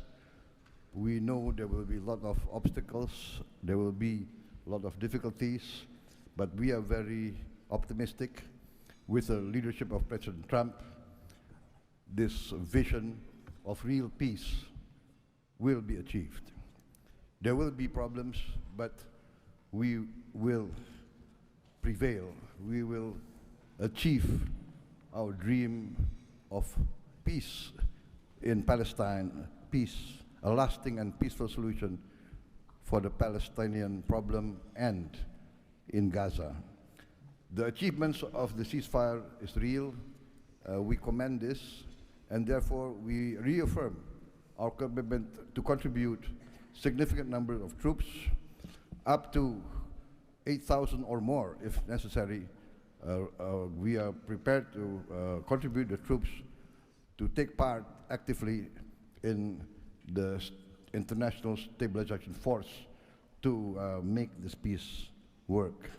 Thank you very much.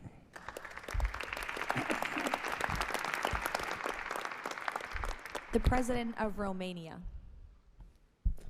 First of all, President Trump, thank you for convening this very important meeting, and thank you for your involvement and leadership for the peace plan in Gaza, a peace plan that have been comprehensive and stable, and also for your efforts and results in other parts of the world. I think everyone desires peace, stability, prosperity in Gaza, but the question is how to act for, and it's why this meeting and this format is important. What Romania can do, first, on the humanitarian situation, we can increase the number of flights in order to extract children with disease and to treat in Romanian hospitals. We've done already, and we can do for 1,000 children and 4,000 family members. Secondly, we had a good expertise in emergency response system like ambulance, fire systems, and we can help in order to rebuild that system, and we can donate some equipment. Third, we are already offering some scholarships for Palestinian students, and we can extend the program, and we can help also to rebuild, refurbish the schools in Gaza. And fourth, I think the most important, we had also some expertise.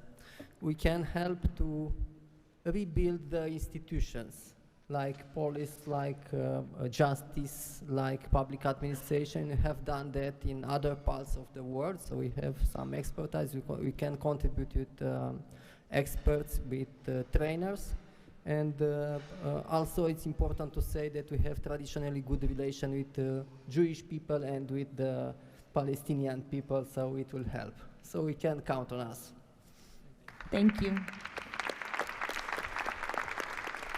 The Prime Minister of the Republic of Albania. Thank you for inviting me to be part of this journey, Mr. President. The fully aligned bipartisan vote of support this initiative received in our parliament speaks for itself about how honored Albania is to be a founding member of this new organization.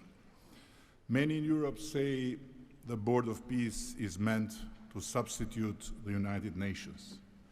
It does not look to me like an attempt to replace the UN, but if it helps shake that agonizing giant and inshallah wake it up, then God bless the Board of Peace.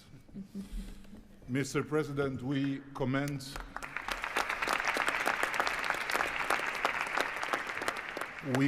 your decisive role in bringing a halt to the heartbreaking conflict in Gaza, and Albania has confirmed its participation in the stabilization force with our troops. At the same time, I propose that this board invite all countries to contribute directly by building a dedicated public facility for Palestinian children, and in doing so, the world would help the children of Gaza, who are the most innocent hostages of the lunacy of Hamas, to grow within the tangible presence of the largest chain of hands humanity has ever joined together, by not only putting the money, but bringing their own architects in this, so the world will transform an wound of history into an oasis of hope, where compassion takes concrete form and the future is shaped around those who deserve it most, the next generations of Palestinians. Albania will be privileged to stand in that chain.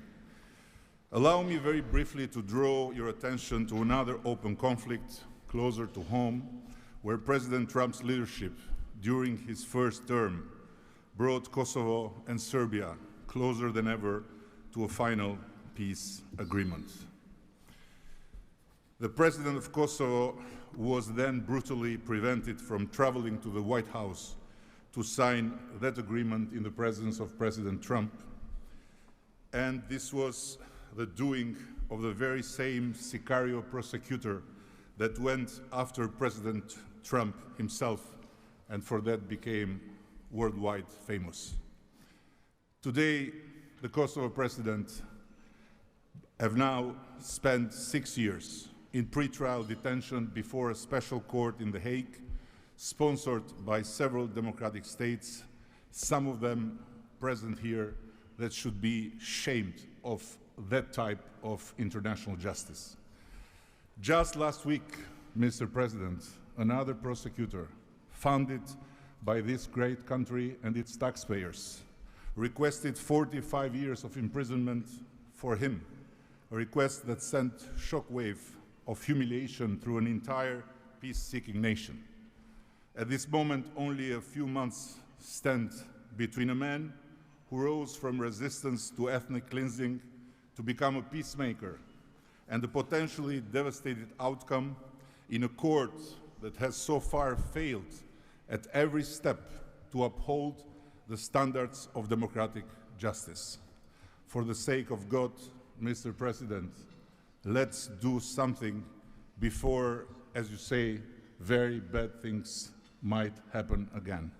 And again, thank you so much for including Albania in this noble initiative by bringing close friends of Israel and of the Arab countries.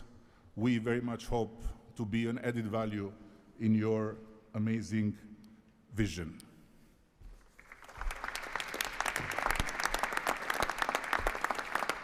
Next, the Prime Minister of Egypt.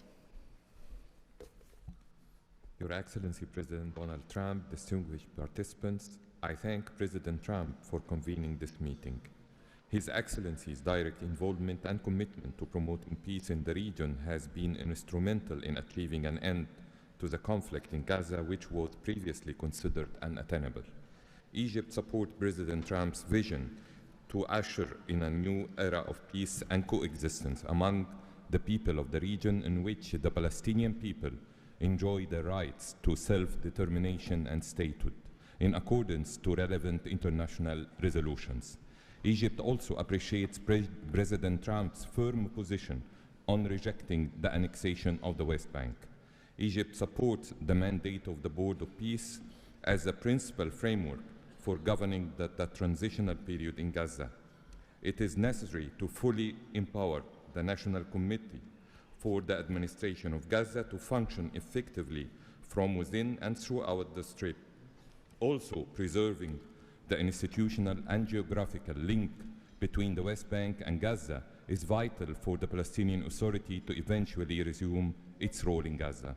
Within the framework of Egypt's support to President Trump's plan, Egypt will continue its effort to train Palestinian police personnel to maintain security within the Strip.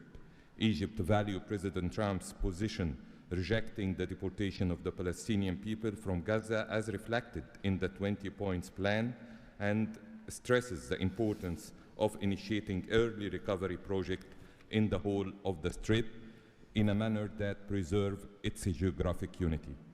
Let us consider today's meeting as an initial step in advancing these objectives. Again, thank you, Your Excellency President Trump. Thank you. The Prime Minister of the State of Qatar. Thank you. Mr. President, distinguished members of the Board of Peace, thank you for convening this meeting under the banner of peace. Qatar reaffirms its commitment to the Board of Peace as it was committed to the very first day of the mediation efforts. From that day until the end, when we have witnessed in that historical moment in Sharm el-Sheikh the signing of this agreement together with our partners. For decades, this conflict has burdened our region and the world, and our responsibility remains to achieve a just and lasting resolution. The board, under the President Trump leadership, will advance the full implementation of the 20 points plan without delay, ensuring fairness and justice for both Palestinians and Israelis. In this spirit, Qatar pledges $1 billion in support to the board mission aimed at reaching a final resolution that fulfills Palestinian aspiration for the statehood and recognition, and the Israeli aspiration for security and integration. We will also continue our humanitarian coordination together with our UN partners and the Board of Peace. Thank you very much. Thank you.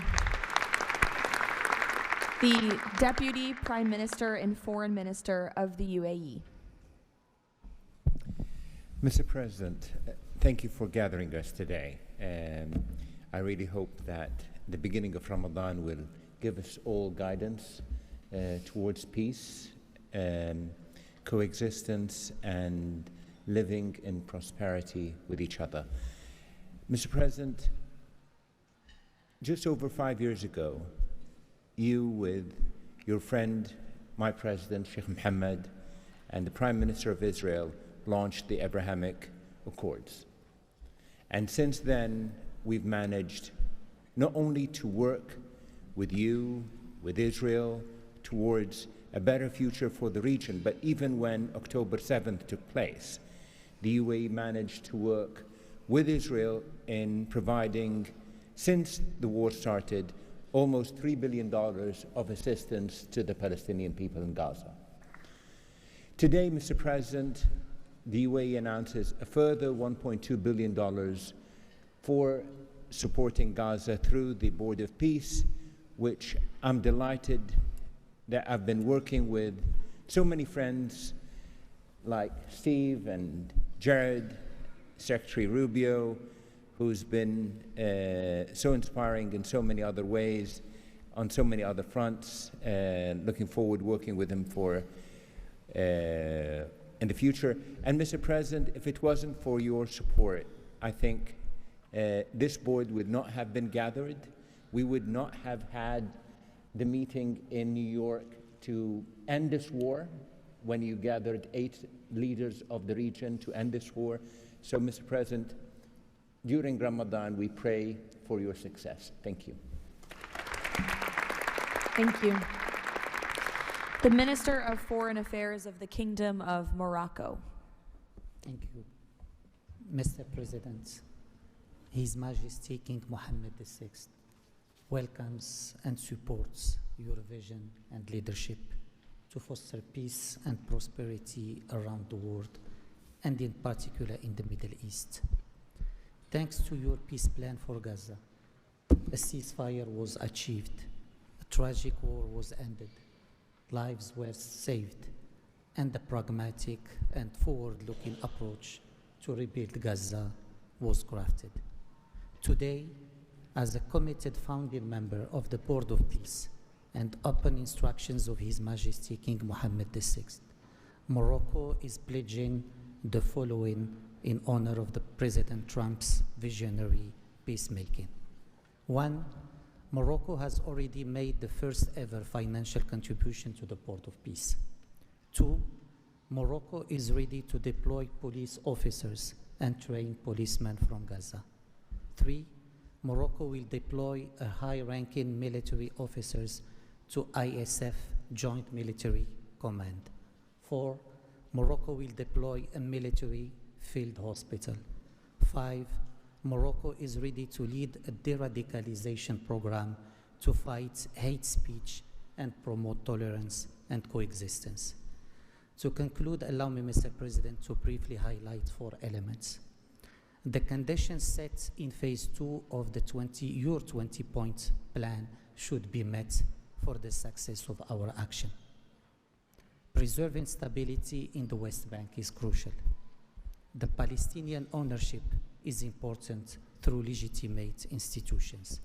Lastly, You are, Mr. President, the only leader able to bring peace to the Middle East. We hope that the stabilization of Gaza will help launching a global and genuine peace process based on the two-state solution. Thank you. Thank you. The Minister of Foreign Affairs of the Republic of Turkey.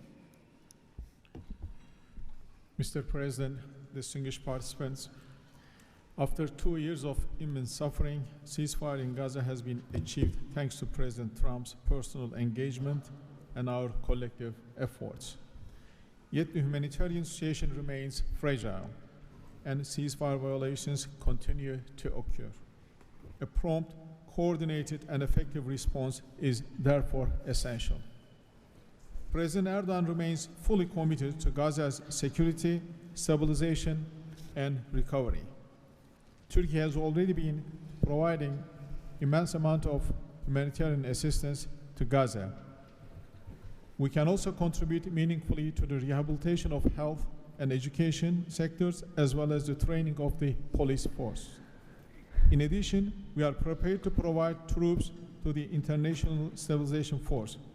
Mr. President, Turkey will continue to support your efforts towards a just and lasting peace. We remain convinced that the foundation of such peace is the two-state solution.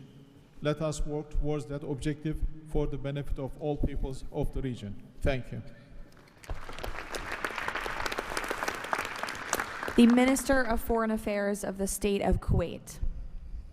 I'll be delivering my statement in Arabic.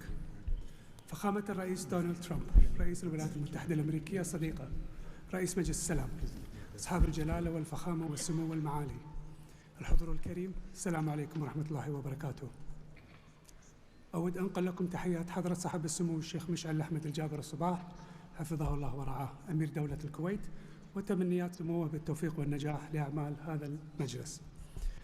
كما نتقدم بخالص الشكر لفخامة الرئيس دونالد ترامب على جهودها المقدرة والرامية إلى المساهمة في التوصل إلى إنهاء حالة الصراع، بما يؤول نحو إقامة الدولة الفلسطينية المستقلة على حدود 4 من يونيو لعام 1967 وعاصمتها القدس الشرقية، وفقا لقرارات الشرعية الدولية بما فيها القرار 2803 ومبادرة السلام العربية. إننا نجدد دعم دولة الكويت المبدئي والثابت والتاريخي للشعب الفلسطيني الشقيق وقضيته العادلة، ولطالما كانت القضية الفلسطينية ودعمها تشكل أحد ركائز السياسة الخارجية الكويتية، الأمر الذي يحتم علينا دعم كافة الجهود والمبادرات الرامية إلى إحلال السلام، بما فيها خطة فخامة الرئيس الأمريكي دونالد ترامب ذات النقاط 20، معربين عن أملنا باستمرار نجاح هذا المسار، والذي يظل مرهونا بالتكاتف وتضامن المجتمع الدولي. ختاما، مالية بقيمة $1 مليار أمريكي على مدى السنوات القادمة، دعما لجهود مجلس السلام وتأكيدا على التزام دولة الكويت الثابت بدعم كل مسعى يهدف إلى رفع المعاناة عن الشعب الفلسطيني الشقيق وتحقيق الأمن والاستقرار في غزة. والسلام عليكم ورحمة الله وبركاته. Thank you. The Minister of State for Foreign Affairs of the Kingdom of Saudi Arabia. Thank you, Mr. President, distinguished members of the board, distinguished guests. It is a pleasure to be here with you as we embark on a journey towards establishing a lasting and just peace in the Middle East, a peace that results in two states, Israel and Palestine, living side by side in peace and security, a peace that results in transforming our region from death and destruction to hope and prosperity by integrating the region, bringing together its resources and unleashing its potential. The Kingdom of Saudi Arabia, Mr. President, has been seeking peace and justice in the Middle East since for a very long time. In 1981, King Fahd offered the 8-point plan, which was adopted by the Arab world at the summit in Fez, that essentially established or reconfirmed the notion of land for peace. In 2002, Saudi Arabia, the late King Abdullah, launched the Arab Peace Initiative, which was adopted by the Arab world unanimously, as well as by the Islamic world. Today, the custodian of the two Holy Mosques, King Salman bin Abdulaziz, and His Royal Highness Crown Prince Prime Minister Mohammed bin Salman are working towards realizing a vision for peace and prosperity and security and integration in our region. So, Mr. President, we look forward to working with the Board of Peace to establish this noble objective, and I'm pleased to announce that King Mr. Adbeba will pledge $1 billion over the next few years in order to achieve this objective, to work towards alleviating the suffering of our Palestinian brothers and bring them the peace that they and the whole region so desperately desires. So thank you very much and good luck to all of us. Wassalamu alaikum wa rahmatullah. I know there were a few more leaders who wanted to quickly share a few words, so we will go to the President of the Argentine Republic, Milei. Señor Presidente, distinguidos miembros del Board of Peace, la nueva Argentina ha adoptado una posición clara en política exterior. Defendemos de forma inclaudicable el derecho a la vida, la libertad y la propiedad y sus instituciones derivadas, la igualdad ante la ley, la libertad de expresión y el libre comercio. La defensa de esos derechos no es negociable, es un prerequisito para la paz. Pero no todos los actores internacionales juegan con las mismas reglas. Hay quienes rechazan esos derechos, los pisotean y se benefician de lo que los demás respeten. Frente a ellos, la buena voluntad no alcanza. Necesitamos instituciones con voluntad y capacidad de hacer valer las reglas. La paz duradera no se construye sobre consensos que ceden en lo fundamental. Se construye sobre la determinación de defenderlo. Si vis pacem, para bellum. La Argentina participa de este Consejo con la convicción de que la paz exige decisión política y una arquitectura institucional capaz de sostener soluciones reales en el tiempo. El presidente Trump ha predicado con el ejemplo, mediando el acuerdo de paz en Gaza, acuerdo que luego ratificó la resolución 2803 del Consejo de Seguridad de las Naciones Unidas. El Consejo de la Paz nace como expresión de ese liderazgo con el mandato de ejecutar un plan de pacificación y reconstrucción y los mecanismos para hacerlo, entre ellos una fuerza internacional de estabilización. En esta etapa inicial, Argentina está lista para contribuir. Ponemos a disposición la colaboración de nuestros cascos blancos. Nuestra trayectoria en operaciones de paz es un capital probado que ponemos al servicio de la fuerza de estabilización. Creemos en una diplomacia que asume riesgos para alcanzar la paz. Creemos en el liderazgo que enfrenta desafíos complejos con determinación, como el del presidente Trump. Y creemos que la única paz que vale la pena construir es la que descansa sobre los derechos innegociables del hombre. El Consejo de la Paz ofrece un marco para avanzar en esa dirección. La Argentina lo respalda. Muchas gracias. Thank you. The Prime Minister of Hungary, Mr. Orbán. Dear Mr. President, Excellencies, dear colleagues, first of all, let me express the appreciation of the Hungarian people to President Trump for his tireless peace efforts all around the world. Hungary is the only country to be represented here on the highest level among the founding members from the European Union. I represent a country which has been living in the neighborhood of a brutal war for the last 4 years. We all know this war would not have broken out if President Trump had been in office at that time. However, President Trump's return to office offers a great chance to multiply the peace efforts not only in Gaza, but in Ukraine as well. We in Europe understand clearly that the security situation in the Middle East, and especially in Gaza, has a significant impact on the security of Europe. Therefore, our participation in the Board of Peace is not only based on principle, but also on our own security interest. Let me also share with you that there is serious talks going on in Europe about the Board of Peace and its future role. We understand that during the recent decades, international organizations have failed to fulfill their role to preserve peace and stability worldwide. Therefore, new initiatives are needed to bring forward the issue of peace globally. We are sure that President Trump's initiative to establish the Board of Peace is such a step to the right direction. President, we are proud to be among the founding members, and we are happy to be in such a great company. Thank you very much. Thank you. President Peña of Paraguay, who tapped my shoulder, wants to say a few words. Yes, thank you, Caroline. Thank you, President Trump. Thank you for bringing hope again, President Trump. I think that of the many things that you have achieved in the last 12 months as President of the U.S., I think the greatest thing, and I'm probably the youngest head of state here, is hope, President. We have lost hope about solving problems for many, many decades. A system that was broken, a system that was not able to bring solutions.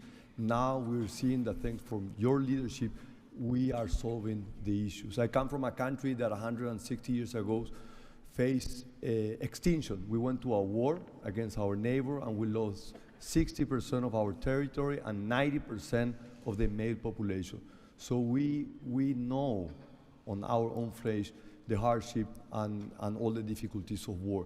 That's why Paraguay is so proud to be a founding member of the Board of Peace, and we're here to collaborate. Maybe we are not going to be the country that's going to bring the more money or the more security forces, but I think that there is a lot that all of the countries can bring to the table to solve these issues. Paraguay, together with a handful of countries, have been supporting Israel, and we will continue to do so. But we come here with an open heart to work for peace. And today is Gaza, tomorrow will be another conflict area in the world, but we need to solve each of all these conflicts, and I really appreciate the leadership that you have taken, President. Paraguay stands ready to collaborate next to you. We're going to continue to support the U.S. initiative. Probably the only day that we're not going to be able to support the USA is going to be on June 12th, because Paraguay is going to be facing the U.S. in the World Cup. Thank you very much. Thank you. The Minister of Foreign Affairs of the State of Israel, please. Thank you. President Trump, this is an important day. Your historic actions have proven time and again. You are a leader who takes initiative, forges new paths, and works toward a better future for the entire world. Your visionary leadership, alongside with Prime Minister Netanyahu's resolve, brought all our hostages home from Gaza. Thank you for that. I'm proud to represent here the State of Israel that stood through such a difficult war for 2 years on 7 different fronts, demonstrating resilience and strength. As I stand here, I recall the 925 brave soldiers that gave their lives in a war against pure evil, Hamas, Islamic Jihad, and Hezbollah. These are the best people. To them, we owe our existence and all our achievements. They will not be forgotten. I think of them and their families who paid the heaviest price. Since Hamas violently took over Gaza in 2007, it built the largest terror state in the world with huge terror infrastructure above and below ground. October 7 was the peak of Hamas' ongoing terror campaign through decades. Hamas raped and murdered women, killed children in front of their parents and parents in front of their children, burned whole families alive. That terrible day will not be forgotten, and we must act to ensure it never repeats itself. Distinguished leaders, all previous plans for Gaza failed because they never addressed the core issues: terror, hate, incitement, and indoctrination. At the heart of President Trump's comprehensive plan are the disarmament of Hamas and Islamic Jihad, demilitarization of Gaza Strip, and de-radicalization of Palestinian society there. It's the first plan to address the root of the problem. We support it and are working and will work toward its success. As Mr. Mladenov emphasized, Hamas must be disarmed. That includes all its weapons, its terror infrastructure, underground tunnel network, and weapons production facilities must all be dismantled. As the plan emphasizes, there must be a fundamental de-radicalization process. The infrastructure that indoctrinates Palestinian children to hate and kill Jews in educational and religious institutes should no longer exist. All those are important not only for the Israelis. Gazans have lived under a terror regime for decades.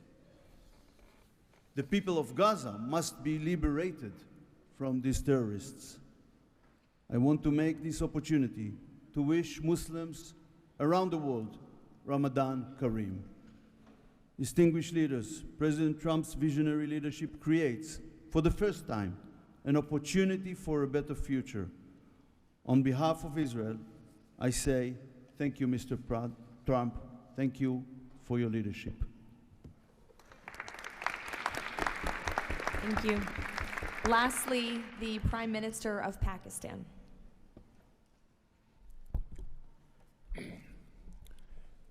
Bismillah ar-Rahman ar-Rahim. Your Excellency, President Donald J. Trump, members of the Board of Peace, distinguished guests, ladies and gentlemen, Assalamu alaikum and a very good morning. It's a great honor, Mr. President, to attend this inaugural Board of Peace meeting in this holy month of Ramadan, and may God reward you and make you successful in your efforts to bring lasting peace in Gaza. Mr. President, we deeply appreciate your unique initiative and your dynamic leadership in advancing peaceful solutions to conflicts across the globe. Your bold diplomacy has surely brought calm to many international serious hotspots. Your timely and very effective intervention to achieve ceasefire between India and Pakistan potentially averted loss of tens of millions of people. You have truly proved to be a man of peace. And let me say, Mr. President, you are truly savior of South Asia. The people of Palestine have long endured illegal occupation and immense suffering. And to achieve long-lasting peace, it is very important that ceasefire violation must end to preserve lives and advance reconstruction efforts. The people of Palestine must exercise full control of their land and their future in line with UN Security Council resolutions. Mr. President, we must work together towards a credible pathway to Palestinian self-determination through the establishment of an independent, sovereign, and contiguous state of Palestine in line with the relevant resolutions. Mr. President, we hope that under your visionary and dynamic leadership, we will ensure a just and lasting resolution to the issue of Palestine. And today is a day which will mark a place in the annals of history that through your efforts, through your untiring support and great efforts, long-lasting peace in Gaza will be achieved, will be your legacy for all time to come. Thank you.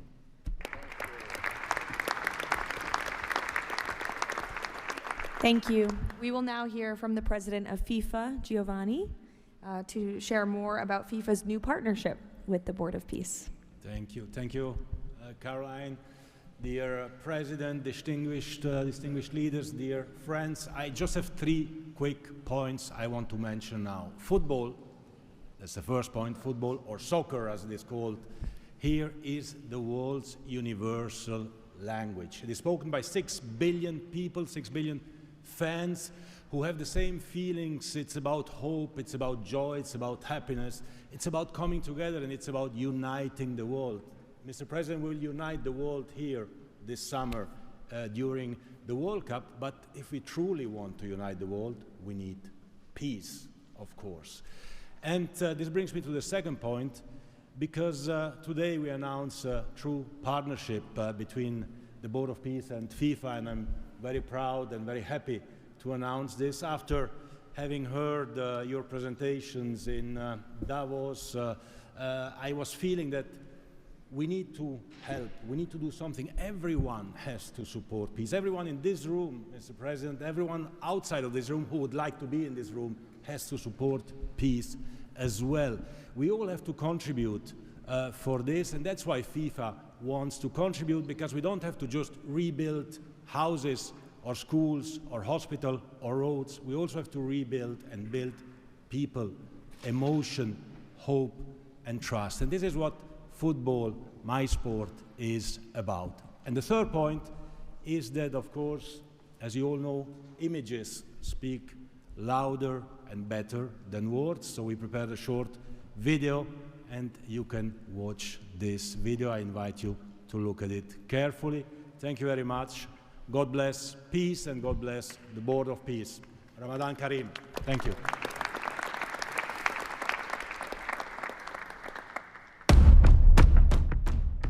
In a world where conflict has silenced playgrounds and broken routines, there is one language that still unites hearts: football.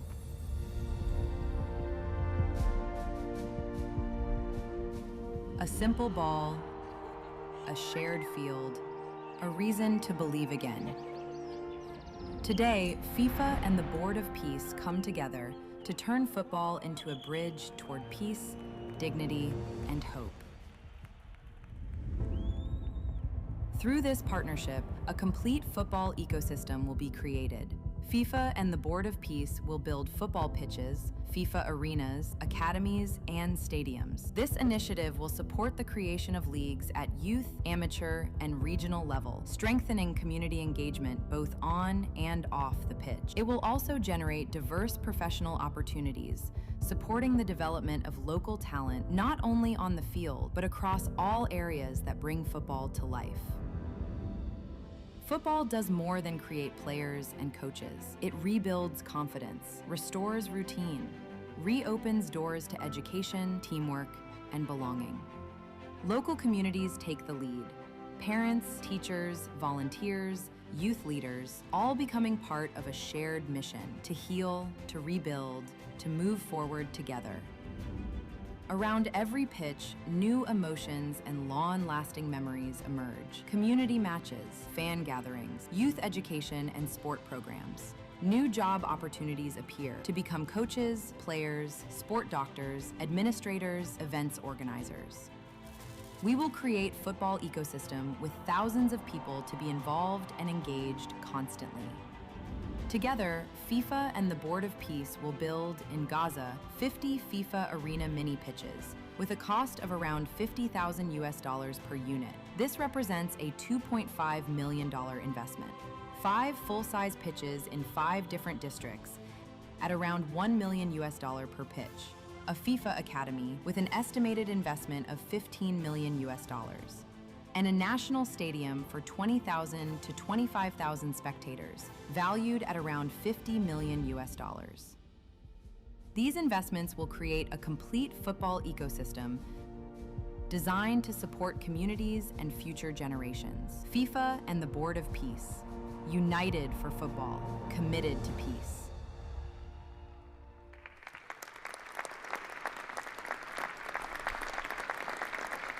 Thank you, Gianni. That's wonderful. In advance of today's meeting, members of the Board of Peace were asked to vote on a resolution establishing the principles of financial integrity and transparency that will guide the board's work, and that resolution has passed unanimously. So now President Trump, as chairman of the board, will sign the resolution in the presence of a quorum of the board.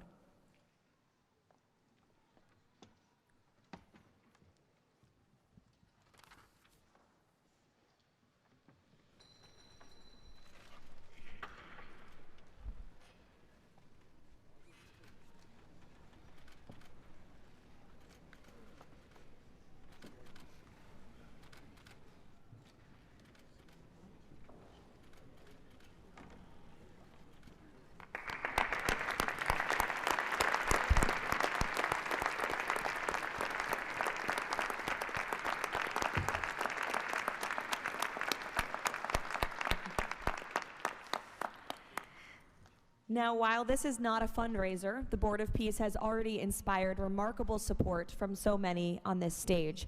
As President Trump announced earlier, total pledges exceed $6.5 billion in relief and rebuilding in Gaza, and thousands of personnel have been committed to help preserve the ceasefire and secure enduring peace.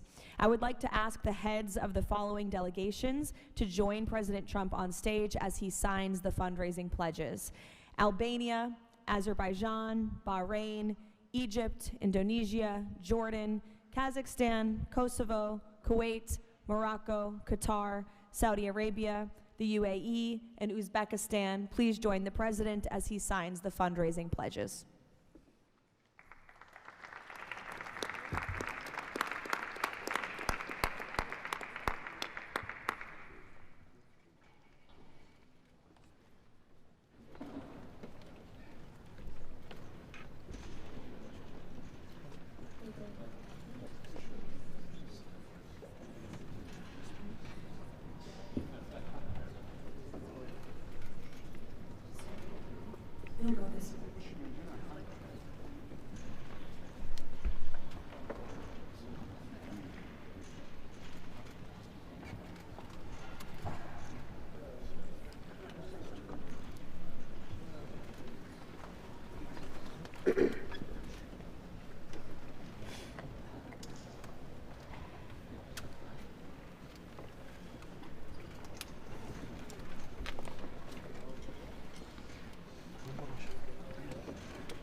Congratulations. Now, President Trump, if you would like to say a few words to conclude, and then you have the honor of gaveling out the first ever Board of Peace meeting. Well, thank you very much, Caroline. And I will say that this has been, I think, will maybe be one of, if not the most important day of our careers. And we've had some pretty good careers up here, but this is something very special. And we're going to straighten out Gaza. We're going to make Gaza very successful and safe. And we're also going to maybe take it a step further where we see hot spots around the world. We can probably do that very easily. This is a tremendous group of powerful people and brilliant people. And I think that we can do things that a lot of other people would not be able to even conceive of or think of. We will help Gaza. We will straighten it out. We will make it successful. We will make it peaceful. And we will do things like that in other spots. Spots will come up. Things will happen that nobody's even thinking about now and not even conceivable. But we will take care of a lot of things, and we'll work again with the United Nations and bring it back to health. It needs help. It's got tremendous potential, but it needs a lot of help. And I think we can start with doing that pretty soon, Michael. I think we're going to work on that very strongly. We can fix up even the building physically. I love to see beautiful buildings. I like to see buildings fixed up physically, not look like they are in disrepair. We don't like that. So we're going to do a job with the United Nations. We're going to have some very good people, and you have some very good people there right now, but we're going to put some extra people in, and we're going to have it help us. But most importantly for today, the Board of Peace is going to lead the way in Gaza. We're going to make Gaza an example of success and safety and unity, and it's an honor that you're here, and I want to thank the media for being so respectful. You're really amazing. It's given the Board of Peace the respect it deserves. These are the most powerful people in the world, the richest people in the world through their countries, and they have made a tremendous commitment, and the United States likewise has made a tremendous commitment. Thank you to everybody for your involvement, and we look forward to working with you over the years for many, many reasons, many very, very good humanitarian reasons. Thank you all. Thank you very much. Thank you. Thank you, Mr. President. Thank you. Thank you, everybody. Ready? Thank you. We'll take it with us. Thank you, everybody.